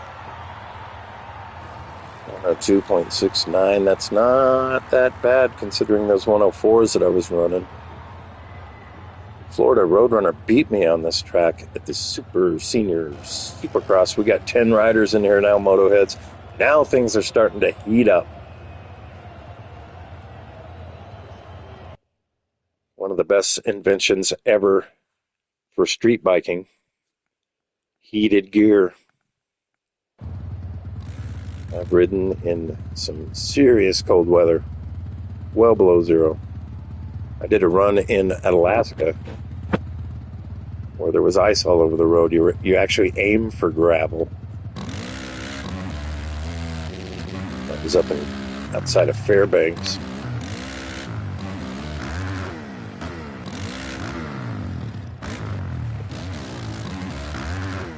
It's kind of funny because my ex-wife at the time, when we finished the ride, she said, "Oh, their little run is so cute. It's like riding down our driveway."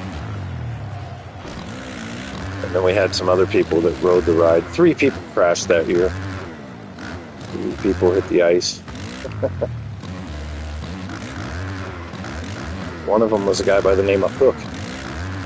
He was a Vietnam Green Beret. So he was an old man with one arm. His other arm was a prosthetic arm that he had a hook on the end. And we were hanging out. And we were, partaking in a little of the devil's lettuce. And when I turned around, he was passing me his whole arm like it was a big roach clip. That was entertaining.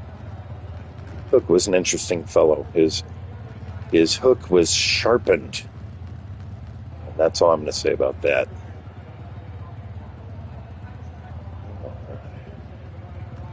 Moto X Monster in the house. Welcome, El Jefe. Good to see you, bud.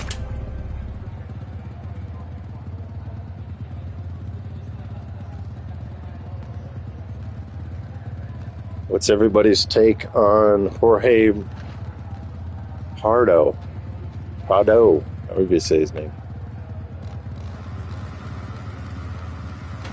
Did he really have to quit all those motos? Or just ride lackluster just to lose his job? Is that what it was? How embarrassing. Have a little dignity, my friend. Oh no! How am I out front right now? There goes Gurney Scooter. Oh, I'm gonna fart right now. Pardon my flatulence.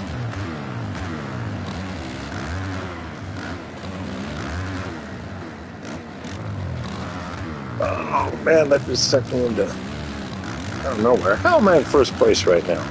I'm out here just getting demolished. I get on this track I don't even like. Oh wait, is this Salt Lake? I do like Salt Lake. What am I talking about? This is one of my... I usually do pretty well on this track. And I don't know why. Is it so easy maybe? Probably. I'm going to triple it here. There we go. That's how you do it, Bubba. That's how you do it, Bubba.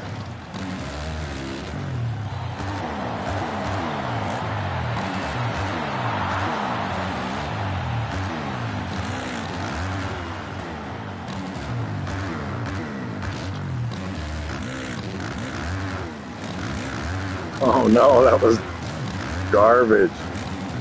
The only good news is I doubled into this turn and I can still take the inside. Oh, I got somebody right on my heels right now. That's such a weird turn right before the finish line jump here. Because if you go to the inside, it is really slippery. Uh-oh. There's Damo. I think I got him covered right here, MotoHead. I think I'm going to beat him to the turn.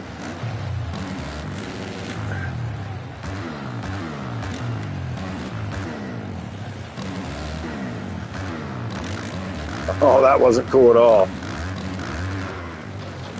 Oh, Florida Roadrunner left. What's up? Must have had an emergency in real life. Actually has a full plate at home. I'm not going to get into the details, but he's a cool dude. 5 people watching the live stream. That is like twice as many as I thought would show up tonight. So thank you all for watching.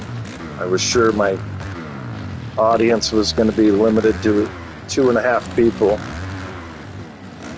right, at the turn. That's how you do it. We got a pretty good lead right now, MotoHeads. I don't know what's going on here.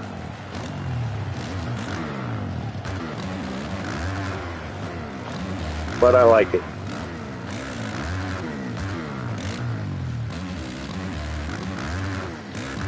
I just keep going into these whoops in second gear and losing all kinds of speed through them, but at the end, the double-double it sets me up for seems to be pretty good. So here's that turn I was talking about. If you go to the inside, it is so slippery. Kind of a catch-22, because if you go to the outside, you leave the door open to get past. Because somebody should be right behind you, right before the finish, no less.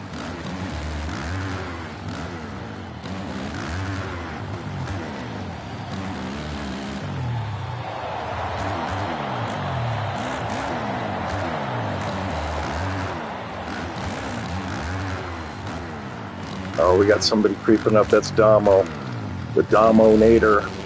Oh, I'm about to get Dominated. He was dominant over me. He is so dominant. All right. Sorry about the outburst. I was really hoping that we could finally win one of these things. Not on Damo's watch. At least maybe we can get a second behind him. That'd be sweet. I'd be stoked with that. I can probably cross the finish line before the clock expires, making 3 more laps. This is one of those races. The sooner it's over with, the better. What am I talking about?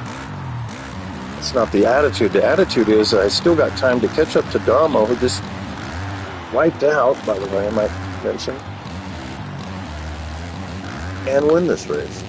I just need to take him wide here.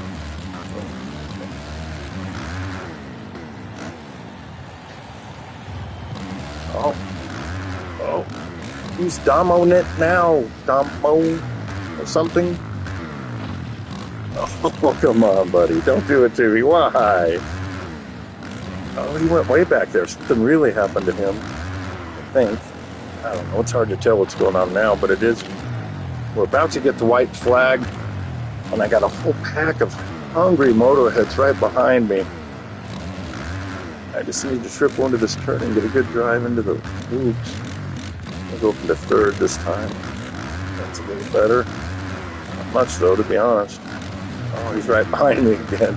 It's the last lap, MotoHeads. I'm about to get put in the cheap seats if I go to the outside, but I'm going to do it anyway. Oh, that was ugly. Terrible cornering by my part, on my part.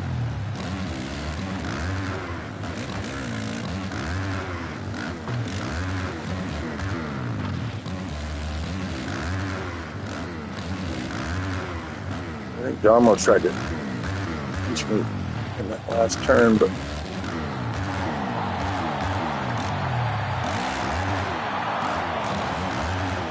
oh no. Just as I was about to win one, that section.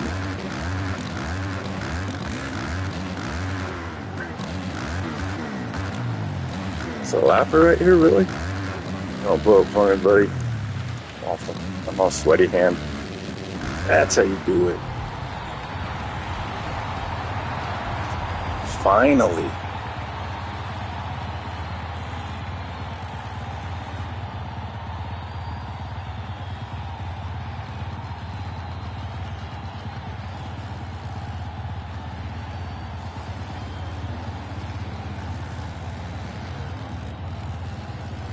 I'm not sure what Skirney's doing.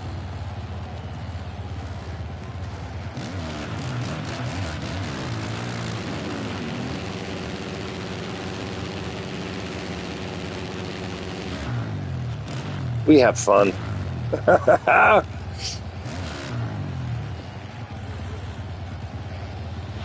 Obviously, that was my best ride of this live stream so far. What track was that again? Salt Lake. Yeah, I like Salt Lake. Glendale. Dun, dun, dun. This thing is like a nightmare. Okay, our lap time wasn't the fastest, but it was definitely the most respectable for this session. Well, somebody doesn't want Glendale, somebody else does. I'm just abstaining from voting because I don't want my vote stripped away from me regardless. Nothing like feeling like you don't have a voice.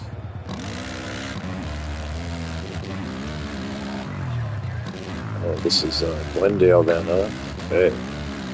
Now this track, I can do okay at, but we'll see, because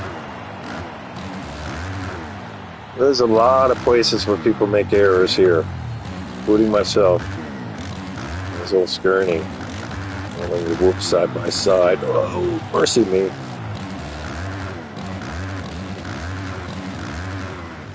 Let's see. Satellite line. I call it the satellite line because you almost hit a Starlink satellite. You're up there so high. Oh, what was that? Okay. Somebody's got a hero line. That was a big hero line. Let's see how it works in the racing conditions here, though.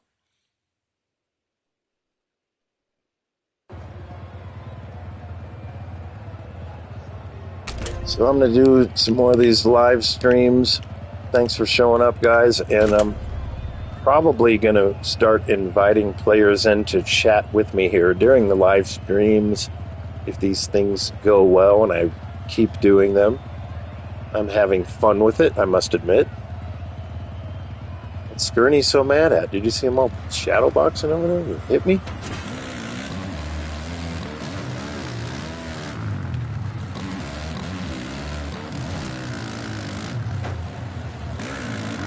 That's where everybody always goes too far to the left.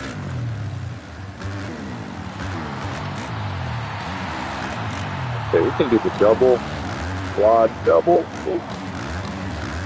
That's a pretty good one. If you hit it right. You kind of hit it right. Ooh, somebody getting a little huckabuck in the whoops there. Is this Damo and Skur? Alright, I'm doing the satellite line. Me and Skur up there for a while. Fist bumping in midair. Oh, here he goes. Watch him do his thing. Oh, he did it too. It wasn't a fail. I could have sworn that was going to be a fail that time. Alright, so that's a hero line that I don't want nothing to do with. Alright, now if I can quad, then triple out. That's how I like to do that. 3-4-3. Oh, something happened there. Somebody got stuck on the wall. Maybe flag from the game? I don't know. Oh, buddy. Who was that? Is that Casey? No. Who's that? Who's that dude? Alright, here goes that one line. I'm going to try to do the hero line here.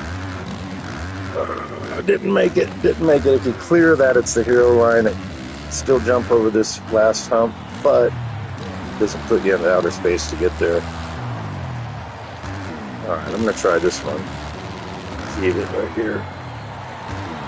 That's not very much faster than the regular line, but a little bit faster. Alright, what are we doing here now that we've doubled it? I guess. Okay. Oh, that's Dharma, huh? Now, Dharma was saying because he's English, he does a ritual called, oh, come on, then. Well, I guess I hit him, didn't I? He does a ritual called eating toast and beans. So basically what they do is they take a piece of toast and they put baked beans on it and eat it, which, you know, I guess there's nothing wrong with that, but I just never heard of that before. El Jefe over the bars. Oh my God, that looked like it hurt. I hope he's okay. Jeez. What is this here? Is this Skur? Alright, satellite line to Skur again. Deja vu. Second verse, same as the first. Oh, there he goes with this hero line. Oh, he didn't make it. See, that's the disadvantage. And watching him, I got so sidetracked. And he still got around me somehow. I just butchered this right here. This is terrible. And he is too. We're like two amateurs out here. This is ridiculous. This is just ridiculous. All right, duking it out. Oh, we got Moto Monster. We got Hizzle.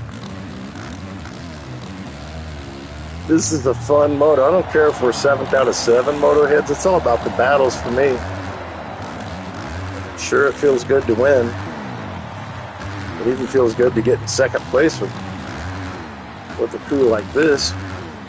Getting on the podium, forget about it. I'm ecstatic, but it's all about the battles more than anything.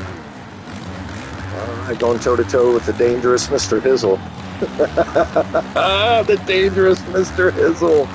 It's kind of like a Matt Damon movie, but different.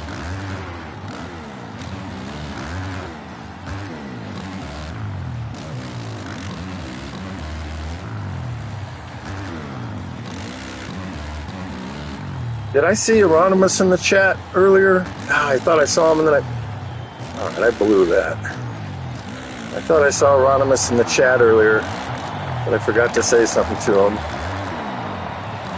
Euronymous is an awesome dude. I can't even get into how awesome Euronymous is with you people.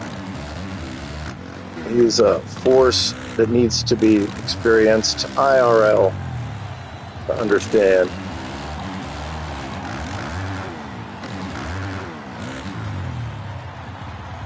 And earlier I was saying that I've been known to be a bit of a mad science engineer, and that I use duct tape and bungee cords as part of my arsenal of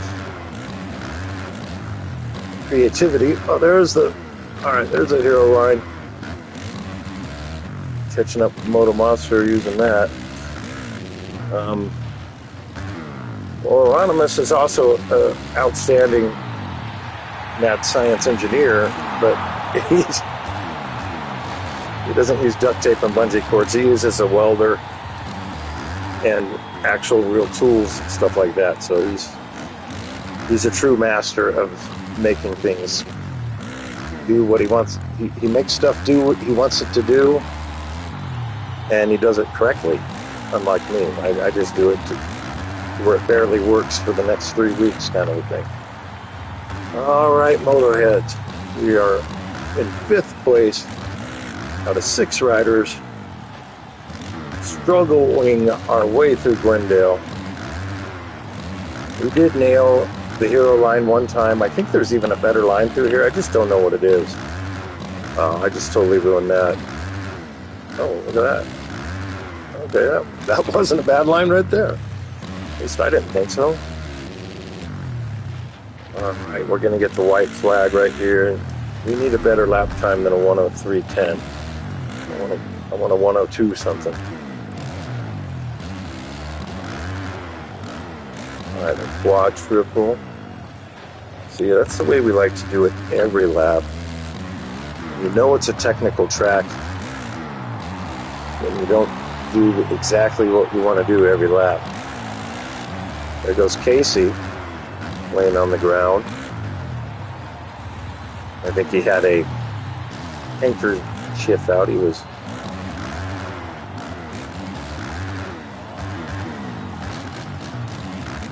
Alright. Hansen says he went to this race IRL. We're in Glendale. Oh! So he must be a Phoenix dude. Not to be confused with Australia. Who the heck was the Australian? Oh, I remember who the Australian is now. My bad. Oh, man. The last lap, we're just getting butchered. Doesn't matter. The guy behind us is still way back there, but still, I'd like to finish a little better than this. Got a new guy in the lobby, MotoHead, Sky something or other. Shall we just call him Sky?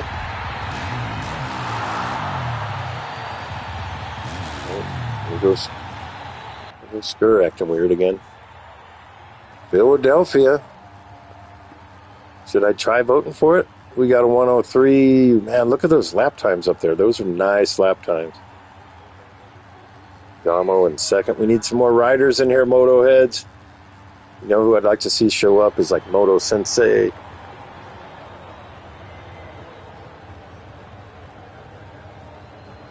Who else? Moto Sensei. Oh, Snowbama. People more my speed. They kind of bridge the gap. These guys get, say if these guys get a 45 second lap time, and I get a 47 second lap time, more people to get 47 second lap times. Okay, here we go again. Now we're going to hit this first section. We're going to do circles, start drills. All right, if we come out here and we can do the triple, but if you go to the inside, that's where we're going to want to be.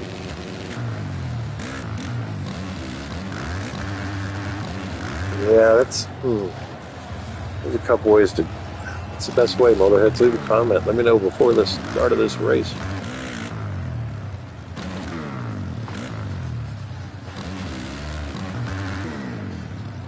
Now, this race was a mud race.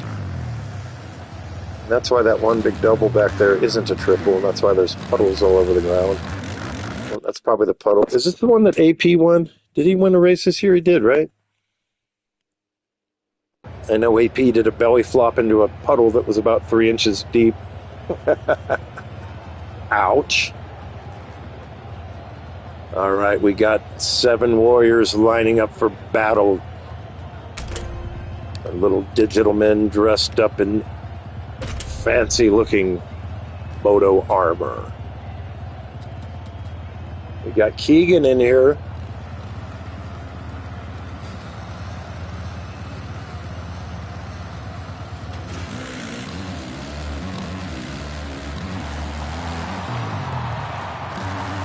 I guess I'm going to do that triple, aren't I? Or not. My little digital man, he did a something. I don't know if it was a triple. I'm not sure what that's called. All right, if I can make it over the tabletop and triple into the turn, maybe I can make a pass, and I did. Woo! All right, we got Damo right in front of us. Oh, what is that? Oh, that's Casey. He was trying to kind of wad off the finish line jump. I've seen that line before. Not necessarily a big fan of it.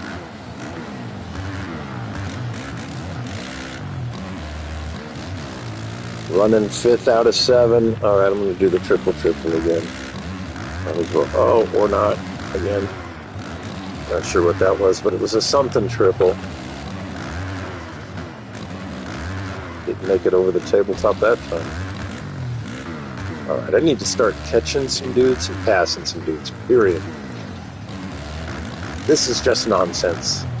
I love that full moon on this track.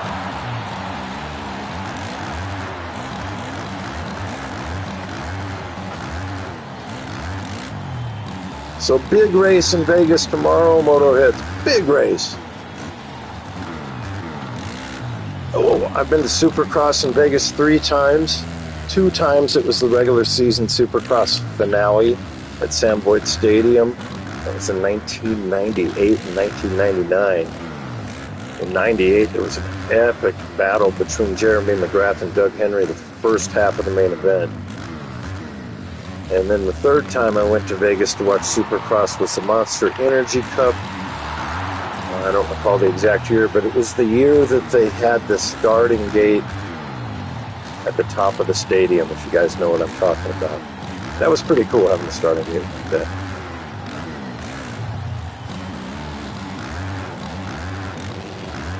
I'm surprised they don't have Supercross at the new football stadium in Vegas. A big Raiders stadium. Now it's interesting, the largest capacity stadiums in the United States are all college football stadiums. And I have seen Supercross at a college football stadium. I was in first gear. What was I doing? I saw Supercross in the San Jose area. In I'm going to say it was 95, I think, and it was at whatever that college is down there. I don't know. I'm from the school of hard knocks myself, but there's a college down near San Jose, and they call themselves the Spartans, and the place was called the Spartan Stadium. I've also seen Supercross at a horse racing track that was at the Cow Expo in Sacramento.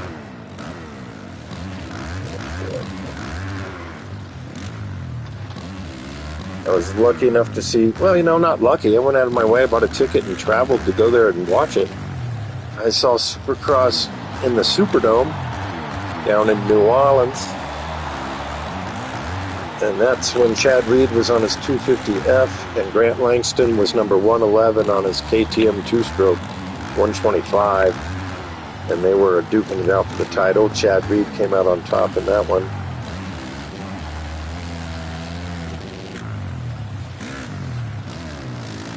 The best Supercross race I ever saw in real life was Pontiac, Michigan. God, I think it was 2002, 2001, something like that. It was the race where Nathan Ramsey got Honda's first 4-stroke 450 win. God, that was a good race.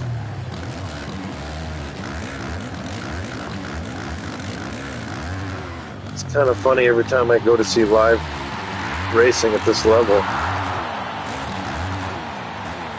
I always like, do I really want to go? I mean, I've seen so many of these, And then I go, and like for the next 3 or 4 days, I'm just high. I'm on a Supercross or motocross high. I'm so stoked that I went.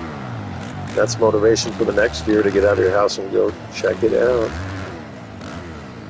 especially Thunder Valley, because I park up on the other side of that hill and walk over it.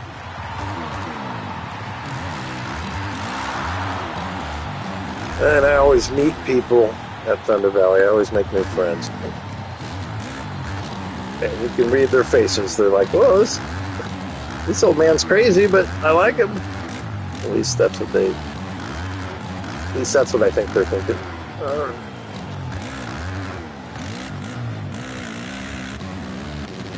All right, MotoHead's running in 4th place behind Skur. In front of him is Damo, and then we got that guy 109. I forgot his name, Danny Dave or something like that. Davey Dan. I'm terrible with names, MotoHead. Number 109. Let's call him number 109. That I can remember.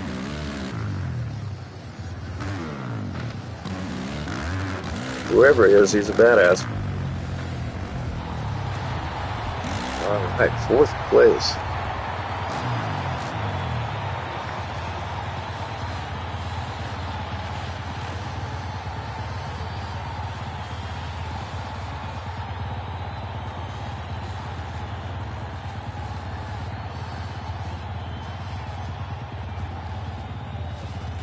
Okay, Anonymous said that I love Birmingham, Alabama.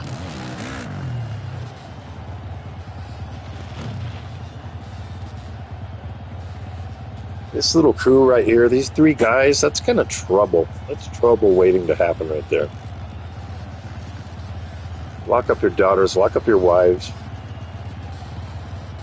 You know what? I'm just going to call it how I see it. Lock up your grandmothers, MotoHeads. Lock up your grandmothers with these guys. Arlington coming up next.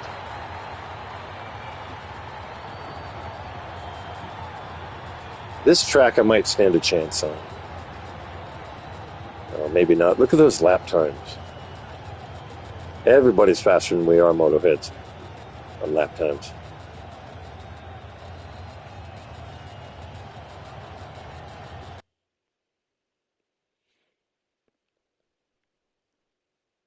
Arlington. Okay, we're going to go around.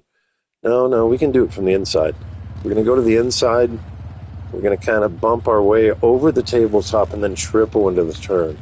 And that's what most people mess up on lap 1 on this track. And I'll show you what I'm talking about. A little bit inside.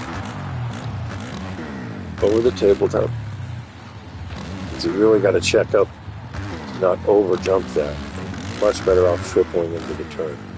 This next section, if you can 3-4 through that, you get pretty airborne. I don't know if it's the fastest, but it's the way that I know to do it. It's not the way that I can do it every time, but it's the way that I try to do it every time. What do we got here? Sky Ward, number 357. Young Ripa. Number 31, Young Ripa. You got to keep your sewing kit around when the Young Ripa's around. The rumor is, around the campfire, MotoHeads, that he really likes to rip stuff.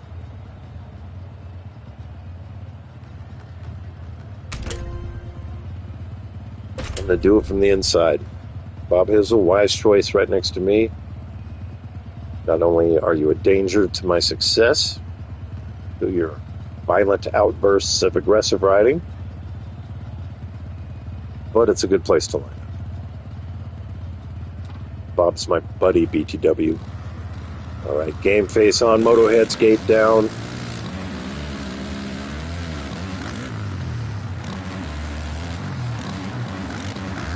All right, check it up. Okay, see what I'm talking about? The game plan goes really well when you think about the first 2 turns before the start of the race. It makes a huge difference, at least for me. All right, there's number 109, Davey Billy, or whatever his name is. Billy Dave Bob. Billy Dave Bob Jim. I was racing into the guy the other night with his name Slim Jim. every time I'd catch up to him or he'd pass me, or I'd pass him. I'd into a Slim Jim. I could not think that. It just made me feel uncomfortable. I'd into a Slim Jim. That's tough. Alright, here goes that line again right off the start. Check up. That's how that's done, in my opinion. I'm sure there's faster ways. Alright, in the 3-4. You know what track I really like is A2. I hated A2 when I first raced it, but I kind of got the hang of it now. Alright, winding it out, hitting that rev limiter.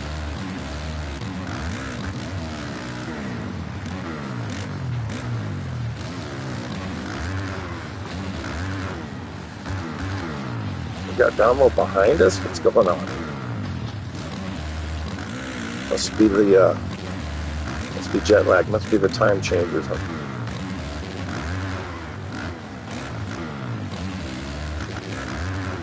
Following the big dog through. What was that Davey cat? Billy or what was it, Robert? No. Alright, Joseph, you're going down.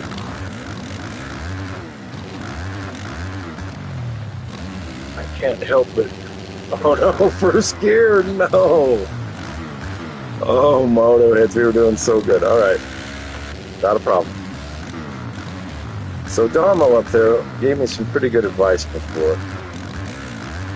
He said that when he's racing, especially league racing, and he has a reset or a crash or something of that nature, he doesn't even say a word, he doesn't cuss, he just restarts and keeps riding exactly how he was. And that, mentally, that's got to be a huge advantage compared to the folk that start cussing and screaming. Oh man, there we go, here we go. Oh, I knew that was going to happen. I knew I was going to crash. Oh yeah. So that's some great advice. And I'm trying to listen to him like, how am I in first gear every time there? I got to pay more attention. Or you get reset, you get in a crash, you just suck it up. No emotions. And move on. Boy. We're in fourth. We got Damo up front, and Skur. And then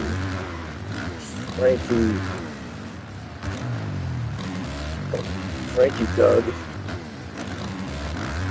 I'm trying to pass again. At least catch up to. Get ahead of myself saying the P word.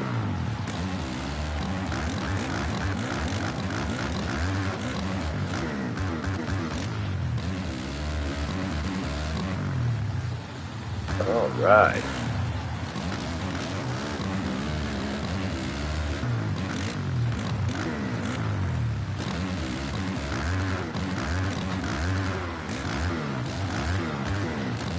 Oh my God.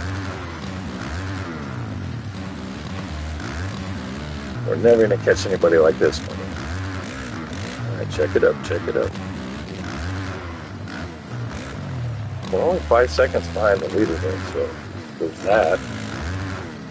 It's a long 5 seconds, because now it's 7, if not 8. Oh, okay. We just got to maintain our 4th place right now and make it to the next track. Didn't I say I'd do well here? I thought I did. I'm not doing that bad. I'm beating Damo something. Am I? No. What was I thinking? I'm definitely not beating Damo. Oh, I'm beating Casey.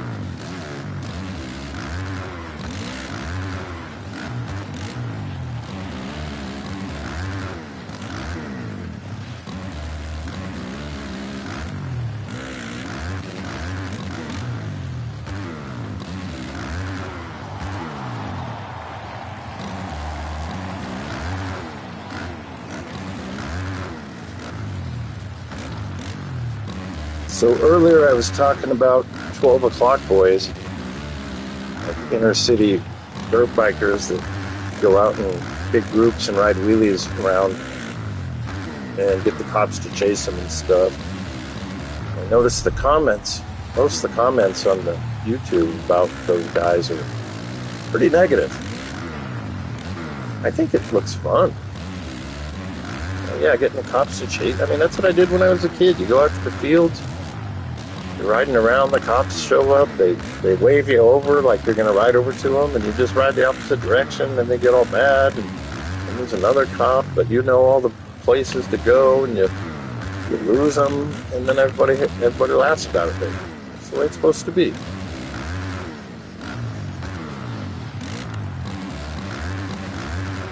You see videos where they're like, this is why it's not a good idea to run from the police. Well, let's just say I've never been arrested, MotoHeads. There's got to be something. Wow, we got a 4th place. I thought we were about to get into 3rd, but that was a lapper. Yeah, I've never been arrested. There goes Skur to the right again. He's having fun. That's what this game's all about, is having fun. Now, if you notice, I will occasionally say, oh man, and oh boy, and geez. But to generalize, I don't get all mad and throw my controller. I don't get all mad and rage quit. Need some more riders in here. Well, we got 2 MotoHeads left in the chat here. Maybe they're all going to jump into the lobby. A2, what was I saying about it? A2. Let's go vote for it before our voting right is stripped away from us. Excuse me, MotoHeads.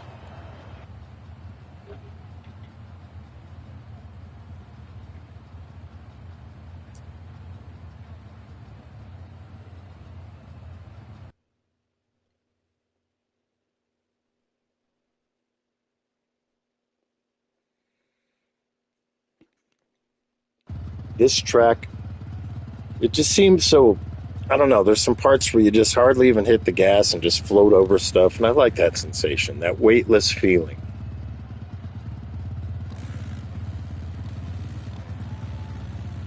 I'd say a good lap time here is going to be a 57 something. I'm not sure what my fastest lap time here is. The real McCoy in the chat.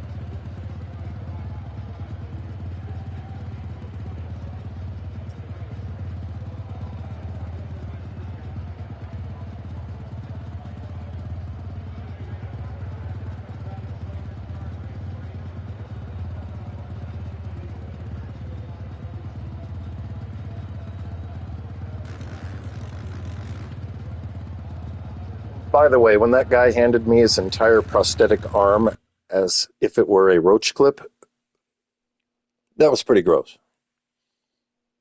Luckily for me, I'm a very, very gross, unhinged, barbaric pirate. Arr. Except for I probably would get seasick on a boat. Other than that, I'm like a pirate. Arr.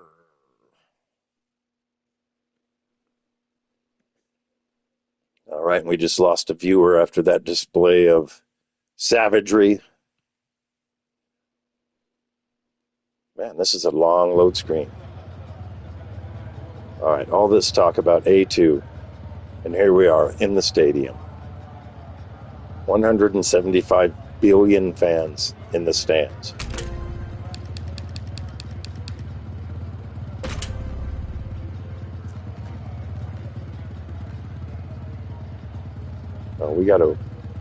We lost a bunch of our riders. We only got 7 guys left here. We got the old dudes in here. Mr. Hizzle and the Florida Roadrunner.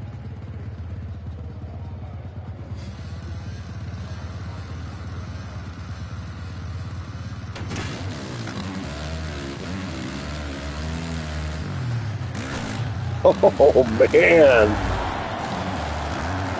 Oh, that was cool.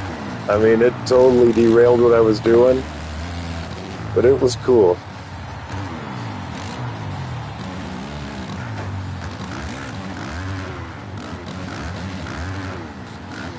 Okay, now it's time to make a pass into second, right here. Oh, maybe not, maybe not. Man, I really sold that guy short, didn't I? Who was that anyway? I don't even know. Up under the table, down in the pit. Now just weightless. Keep the momentum here. Whoop, whoop, whoop. You can definitely make up some time. Guys flying. Oh, that's number 31. What was his name? The Young Ripper? Trying to grab my... Oh, we got Mr. Hizzle out in front. Over the tabletop, Mr. Hizzle. Over the tabletop. That puts us in the lead, MotoHeads. We only got 6 guys in here now. Silly. Let everybody go. All right, onto the tabletop. That's kind of a standard, I don't know, I guess you'd call that a standard loser line that I just did. I feel like such a loser after I did that. This one's real easy to over jump. And once again, onto the table. And then weightless. Third gear into the whoops. You can maintain that third gear all the way through to the end and your momentum with the... That's how you do... Oh, no, that's not how you do that. Definitely not how you do that. All right, putting us back behind the Young Ripper, who I thought was trying to grab onto my coattails and rip him apart.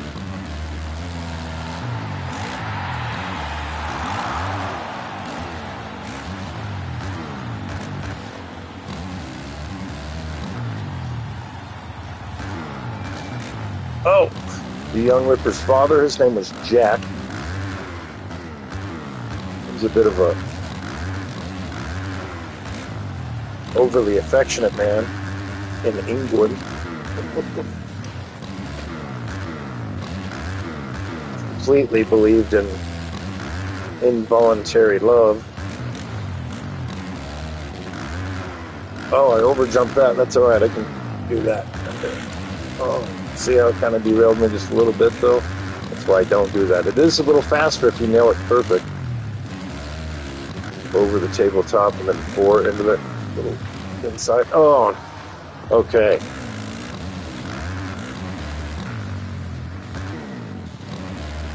We're thinking about maybe making this our last race. I know I say that to myself all the time in those lobbies, and then I see what track's coming up. I'm like, oh, you know, I can do pretty good on that track. That's a fun track. I can do one more. And sometimes that goes, I don't know, 6 or 7 times. End up playing an hour and a half more than you thought you were going to. Anybody else have this problem?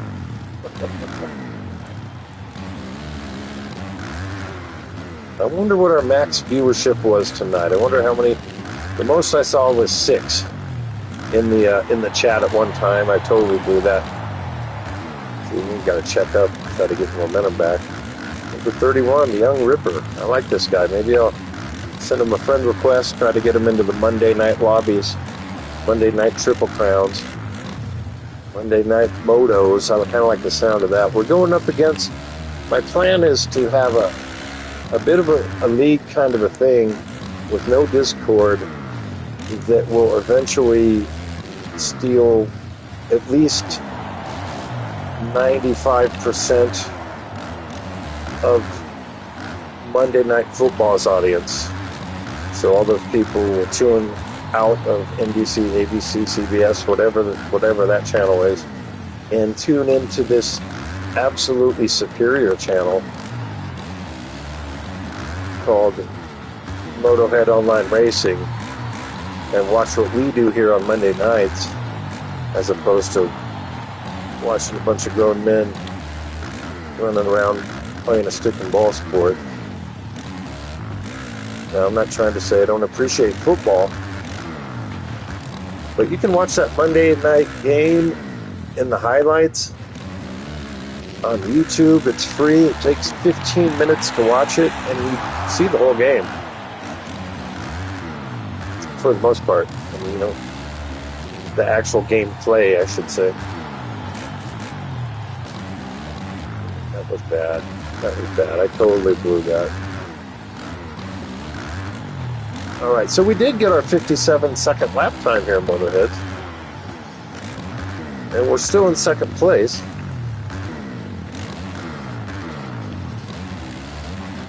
So we're not doing bad on the last lap here. All right, onto the tabletop. Oh! Somehow kind of pulled that off still. Still got my third gear. Oh, that guy just went down in the whoops, which means he's not going to... Oh, wait. Wow, maybe he did recover a lot faster than I thought he would. Still 7 seconds out in front of us. Oh, that's got to be a lapper right there, then. Just one line over the tabletop. Triple into the turn.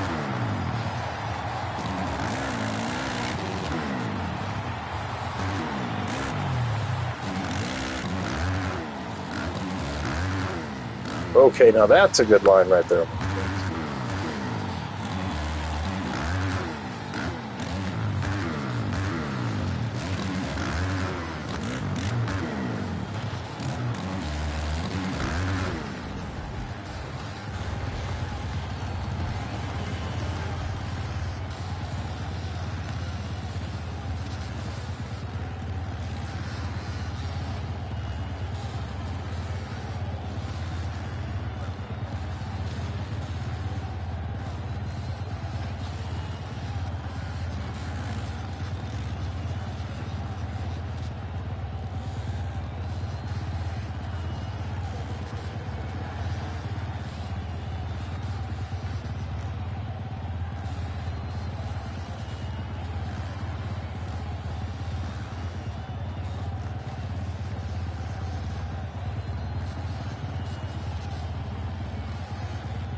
All right, I had my mic muted while I did a draining.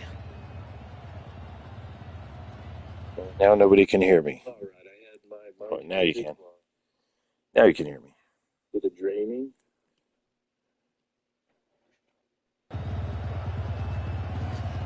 Okay, what track are we at now? I'm going to do a couple more of these before we call it a stream. Oh, this is the one. This has got to be Detroit. No? No, no. Oh, this is Tampa.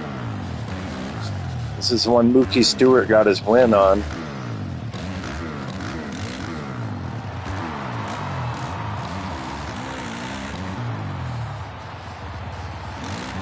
Swoop section coming up here after this next turn. That's where he shined. He would double, triple, and take all that momentum into the whoops here. Chase Sexton goes down right next to him. Crowd goes crazy.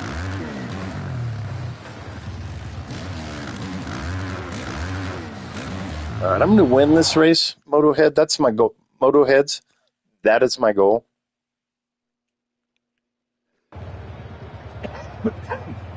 Pardon me. We got 7 riders, and I'm going to win. Key money up top. That's, is that number 31? Yes, it is. Young Ripa. I'm going to be the young Rip Stoppa. That's a reference to a particular type of cloth.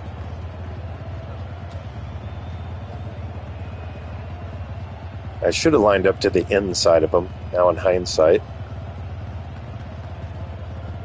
I like to go to the inside here at Tampa.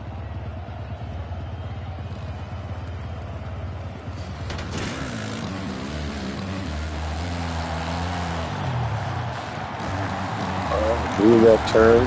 Got the whole shot. What? We'll take it. Double quad here. Oh, double something there. Double tough blocks. Oh, where are you going? Is that the Florida Roadrunner? I don't know where he was going. There's Bob. I know where I'm going, to the front. That's where I'm going. That's all I care about is where I'm going. All right, triple. Oh, not quite. Didn't quite pull it off. All right, triple. Do the Mookie. Didn't do the Mookie. See that? Oh, Mookie did better than that. I don't know who that was. That wasn't Mookie, though. Got the Florida Roadrunner.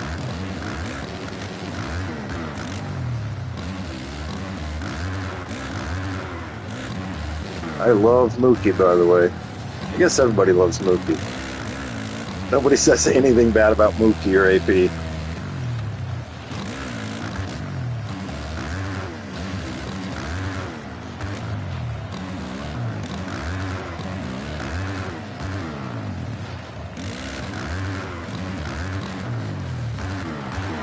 All right, we got a line of guys in front of us. One of them's got to mess up here sometime. Oh, we just blew that. That's all right. We blew it last time, too. All right, comes the Mookie Whoops. Oh, see, somebody made a mistake. Fine.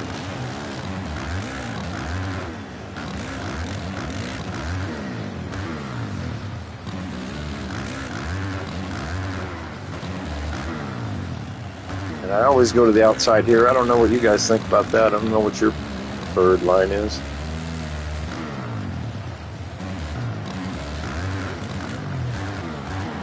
Alright, we'll do this double quad. We're going to do it right this time. We're going to jump all the way in this little hump. Grabbing the podium position away from easy. Now we're going to triple. Didn't quite get the quad, but that wasn't terrible. Putting us into second place here, MotoHeads. Into the Mookie Whoops.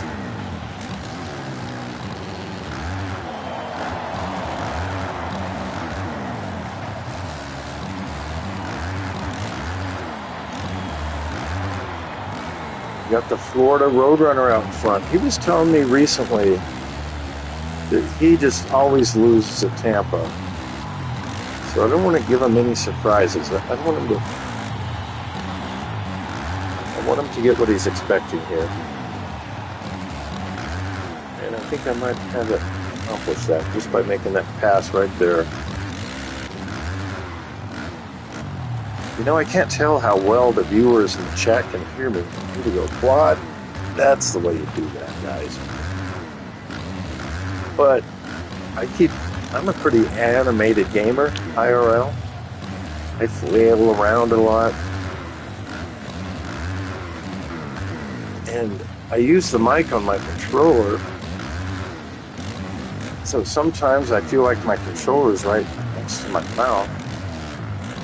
Sometimes I feel like it's closer to my anus.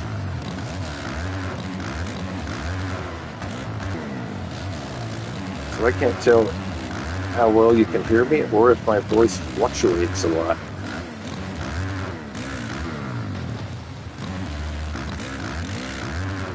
I can tell that we're kicking ass right now. That was a self-announcer curse right there. That was I cursed myself.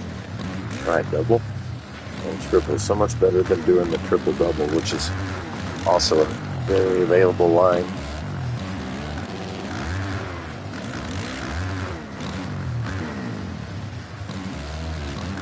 You know what? Number 31's still in this race. Why is he so far back now? So our fastest lap time here right now is a 51.81. Oh boy. I don't know if that's a super fast line or not, to be honest with you. We got somebody 2.5 seconds behind us. The 218, whoever that is. Off the top of my hand, I'm not sure. Off the top of my hand? Off the top of my head. That sounded like some Ricky Carmichael commentation right there. I know everybody defends Ricky, but I think I hit the nail on the head, as he would say.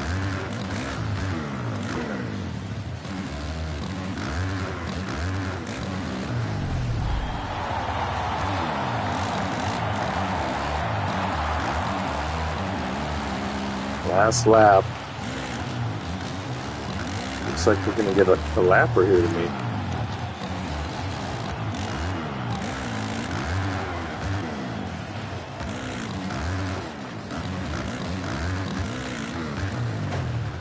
Who's that? Somebody on a Yamaha. It's another way to get through there that I don't know. No, you know what? Scratch that. That's not a way to get through there. We got somebody right behind us again all of a sudden. Well, at least a couple seconds back. They're not going to catch us. 103, who knows? Pineapple's back in the house. Ooh.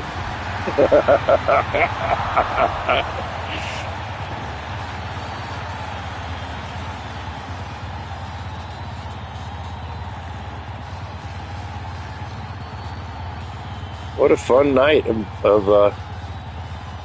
motos tonight.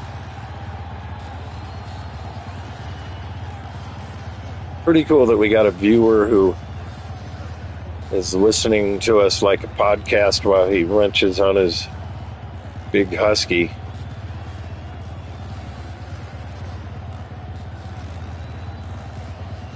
You know, Daniel Blair was saying that she thought that 450s are too fast. J/K. I do like Daniel Blair a lot.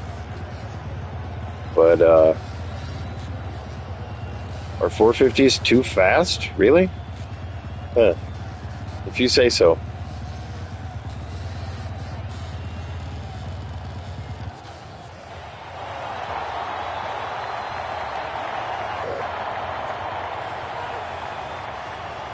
We got Indianapolis coming up next, it says. I think I'm going to vote against that. I'm voting against it. Didn't we just have Indianapolis? I was calling it Cleveland and Cincinnati and Indiana and, you know, what else is there that way up there? Oh, man, somebody voted for it. That's okay. I'm going to use that to my advantage, MotoHeads, and I'm going to win. Indianapolis is not a bad thing. Indianapolis is my house right now. Everybody else here in the stadium, they're my subjects right now. That's my mindset. How many people do we have in the race? It looks like I see a lot of triangles on that little track map. If you're tuning in on YouTube, thanks for joining us. And if you're on the PlayStation, go ahead and jump in.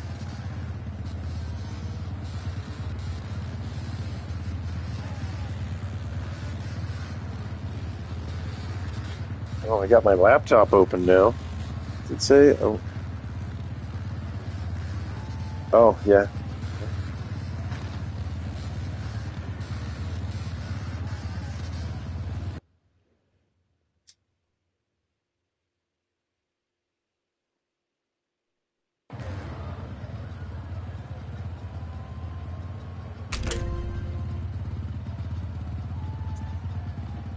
Come watch them.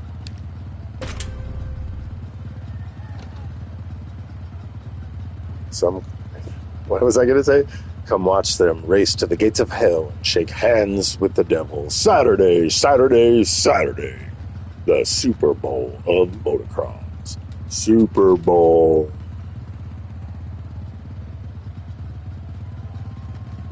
You can call it the Super Bowl motocross. That doesn't sound as stupid as the playoffs.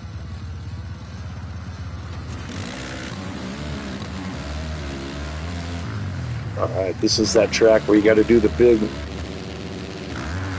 line and then land on top of the tunnel. Here comes the big line. Oh yeah! I'm gonna even upshift to third before oh, maybe I should have kept it in second. Now it should be in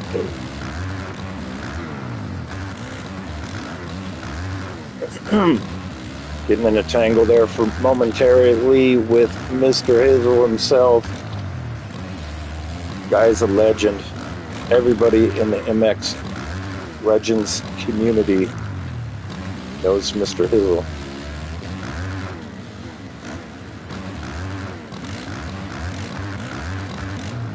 Speaking of old men, I'll take a second and rant at some of you youngsters out there playing this game with your complaints. You haven't been through it, man. When we used to play the motocross video games in my day, we played them in the snow, uphill both directions. I just got passed by a youngster. Get out of my yard. This is my house, I'll have you know. Excite-a-bike? No technique. You could have a perfect race every time. Jeremy McGrath's video games back in the day?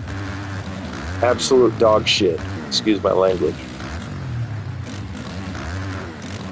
There was one on the PS1 for a while called Supercross Circuit, which for its time wasn't that terrible. Absolutely awful compared to this.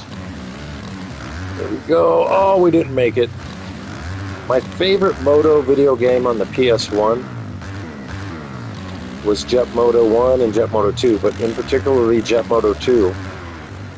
Jet Moto 3 was an absolute you know what I'm trying to say. God hated it. God hated Jet Moto 3.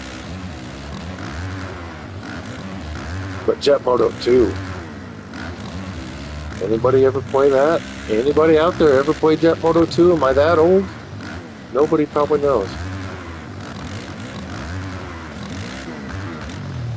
This game absolutely rocks.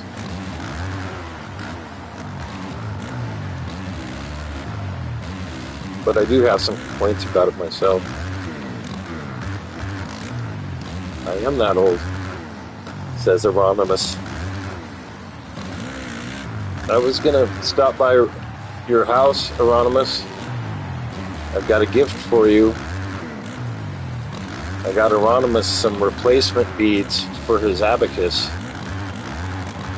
Oh no! That's what I get for telling this joke right there. I completely deserve that 100%. Anyways, the joke is I was going to get him replacement beads for his abacus because it's the little things that count. And that's why I went face first into the dirt, because there was nobody there to punch me. For saying that. Oh, Anonymous was hoping it was a hooker. You gotta be careful what you ask for, man. Because you didn't specify the grade, the quality, the odor.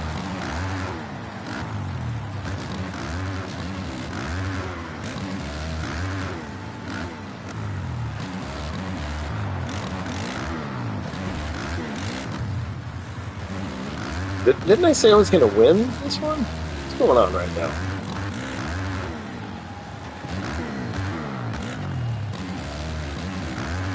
Oh boy. Okay, next track. This is going to be a do-over. I'm 14 seconds behind the leader. The leader is number 32. I'm wondering who that is, as I could have pushed my bike right there over the finish line. Oh, I got a broken chain. No, I didn't have a broken chain. That's just the way I ride. Oh, missed that again. I'm going to just jump into the face of it and eat it. That's what she said. I don't think it's right to, that's what she said, your own statement. That's not the way it works.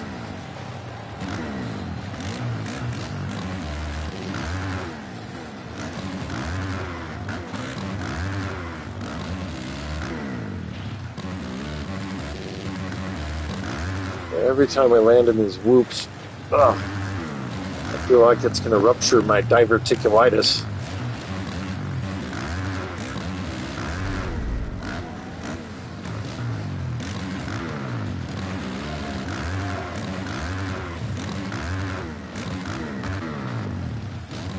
I wonder how long it'll be. Excuse me. I wonder how long it will be before they have robots racing dirt bikes. It'll be like one thing. The bike will be the racer.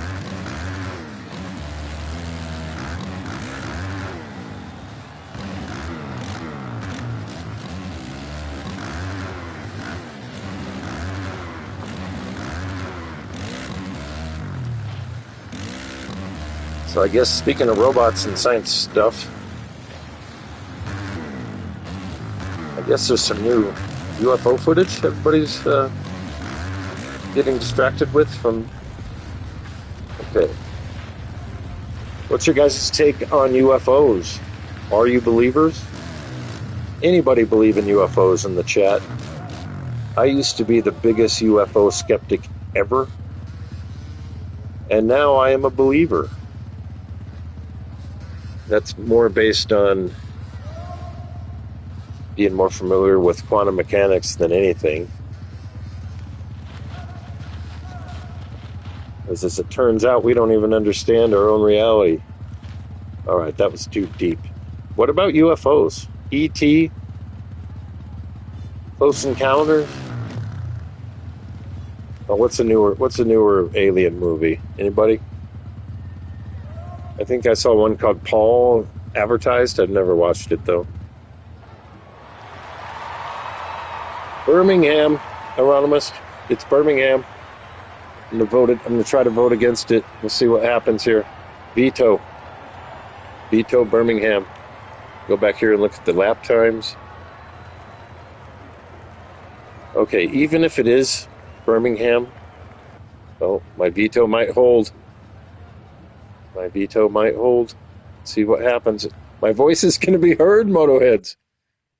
Woohoo! Give me Denver. I want to do that one hero line again. Give me Denver. Oh, no. I should have just took it on the chin. The weather in Glendale. Do we even do this? Is this going to be the end of the stream right now? What time is it anyway? How long have I been doing this? Probably more than 15 minutes. I bet this stream is more than 20 minutes long. To me, it seems like no time. See, people are already leaving the session. All right, we're going to wrap it up, MotoHeads. We just got rained out. Nobody likes racing in this stuff. It's about time to wrap it up here anyway. So I'm going to end this live stream. The satellite line. I'm going to end the live stream with the satellite line there. And I really appreciate everybody who tuned in today. We'll do another one of these lives here in a little while.